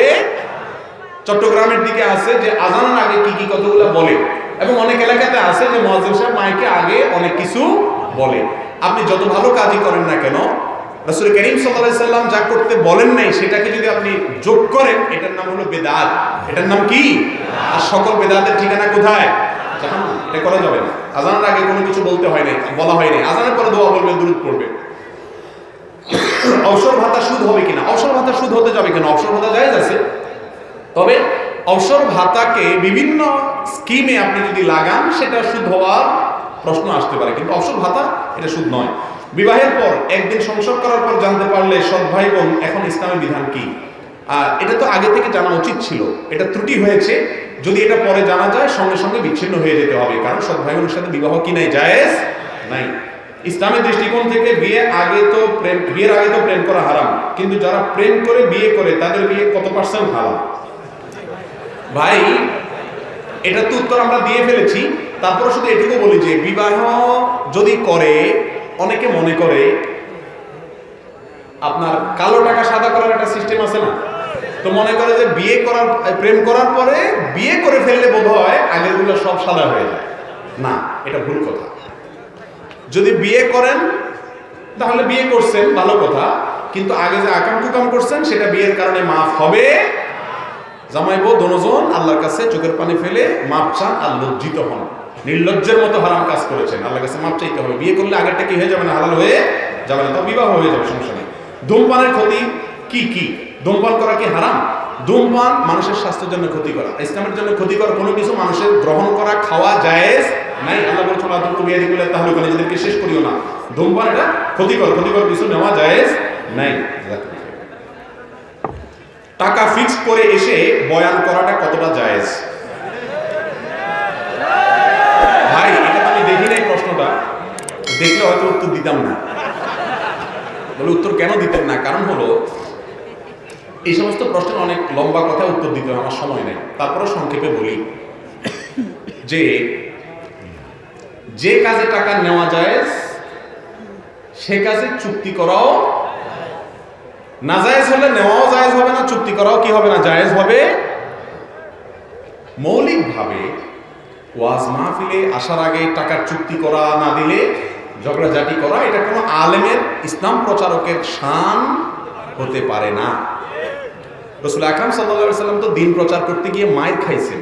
আপনারা তো আমাদেরকে একটু ভাত তরকারিও দেন, ভালো ভালো আলহামদুলিল্লাহ, আবার পয়সাও দেন, সেখানে চুক্তি করতে হবে কেন? কিন্তু মুশকিল হলো চুক্তিটা আসলে অনেক সময় সাদে করে না। আমি চট্টগ্রামে এক জায়গায় গেছি, অনেক ভেতরে, মাহফিল টাহফিল সব শেষ করে আমরা এসে বাসে উঠাই সেবা দিয়ে হুজুর যান। আরে ভাই বুঝলাম যাবো, আমার বাসের ভাড়াটা তো দিবা, বাসের ভাড়াও যদি না দাও, আমার তো প্রতিদিন মাহফিলে যাওয়া লাগে, তো আমি বাপদাদা জমি বেশি এসে মাহফিল করবো না। এখন মুশকিল হলো যে আয়োজকরাও অনেক সময় দায়িত্বশীল আচরণ করেন না, আবার আলেমরাও আলেমের শানের থেকে বাইরে হয়ে যায়। এটাকে পয়সা কামানোর মাধ্যম বানায় ফেলেছে।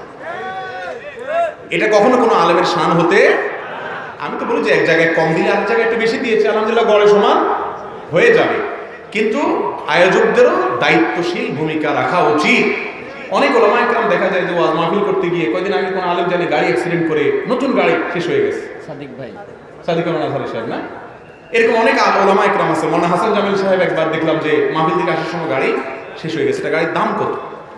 তো এই জন্য মাহফিলের আয়োজকরা দায়িত্বশীল ভূমিকা রাখা উচিত। মাহফিলের নাম দিয়ে লাখ লাখ টাকা উঠাইয়া হুজুরের কোনো রকম বিদায় ডেকে বাকিগুলো বাজব করে নিয়ে নিলেন, অথবা বাকিগুলো দিয়ে অন্য কোনো কাজ করলেন।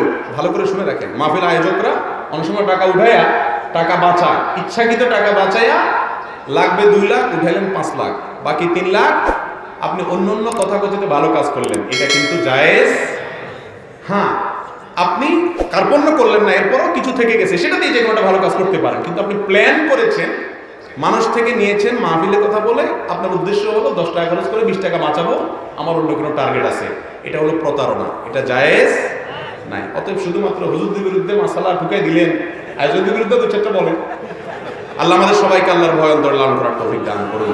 তবে এইভাবে টাকা হাঁকাইয়া এবং এটা নিয়ে বার্গেনিং করে, বাড়াবাড়ি করে ওয়াজ মাহফিল করা কোনো আলেমের শান হতে পারে না। আমি আপনার কাছে জানতে চাই, যারা বিভিন্ন কোম্পানির কাছ থেকে, ডাক্তাররা বিভিন্ন কোম্পানির কাছ থেকে নগদ টাকা উপঢৌকন গ্রহণ করার বিনিময়ে ওই কোম্পানির প্রোডাক্ট লিখেন, এটা শরীয়ত সম্মত কিনা। এই বিষয়ে আমাদের একটা ভিডিও আছে, এটা দেখে নিতে পারেন। সংক্ষেপে শুধু এটুকু বলি, ডাক্তারদের জন্য ওষুধ কোম্পানি গিফট, টাকা পয়সা, বিভিন্ন সুবিধাদি এগুলো গ্রহণ করা জায়েজ নাই। গ্রহণ করার একমাত্র পদ্ধতি হলো নতুন একটা প্রোডাক্ট কোনো কোম্পানি বের করেছে, ডাক্তারকে সেটা পরিচিত করার জন্য স্যাম্পল দিয়েছে, এটুকু জায়েজ হতে পারে। কিন্তু আমাদের দেশে যেটা হয় আমরা জানি। এই বিষয়ে আমি একটা ভিডিওতে কিছু কথা বলেছি, বলার পরে বাংলাদেশের একজন এনবিআর একজন কমিশনার উনি আমাকে ফোন করে বলতেছেন, ভাই আপনার ভিডিওটা হয় নাই। বললাম কেন? বলে যে আপনি প্রকৃত অবস্থা যদি জানতেন আরে কড়া করে বলতেন। উনি বললেন যে আমি এক ওষুধ কোম্পানির মালিককে ডাকে আনছি আমার অফিসে, এনে মায়ের ছাড়া বাকি সব কিছু তাকে দিছি, কারণ আমার ওয়াইফের একটা অ্যান্টিবায়োটিক কিনতে গেছি 95 টাকা করে। আমি খোঁজখবর নিয়ে দেখলাম যে ওইটার কস্ট মাত্র 15 না 20 টাকা, আর বাকিগুলো যাই হলো এই উৎকোচ ডাক্তারদেরকে এমনি সেমনি দিতে দিতে গরিব রোগীদের ক্ষতি হয়। একজন ডাক্তার তিনি প্রেসক্রিপশন করার বিনিময়ে আমার কাছ থেকে যে ফি নিয়েছেন, এর কারণে তিনি বাধ্য আমাকে সুপরামর্শ দিতে। তিনি তলে তলে যদি ওষুধ কোম্পানির রিপ্রেজেন্টেটিভের কাজ করেন, ওষুধ বেচার ধান্দায় থাকেন, তাহলে এটার নাম প্রতারণা, এটা জায়েজ নাই। আল্লাহু আকবার উচ্চারণ করার সময় আকবরের রাকে টেনে পড়া ঠিক হবে না? ঠিক হবে কেন? তাজবিদের সাথে বলতে হবে আল্লাহু আকবার, আল্লাহু আকবার, এরকম বলা যাবে না। অনিচ্ছাকৃত হয়ে গেলে অসুবিধা নেই, কিন্তু শুদ্ধতা শেখার চেষ্টা করতে হবে। ইসলামের দৃষ্টিতে হালাল কোনো খেলাধুলা আছে কিনা এটা আমরা বলেছি, কোন খেলাধুলা হালাল হারাম। বাবার 3 সন্তানের মধ্যে প্রথম সন্তানের নামে কিছু জমি বাবা লিখিত দেওয়া হয়েছে, বাকি 2 সন্তানকে কিছু সম্পত্তি ওসিয়ত করে গেছে।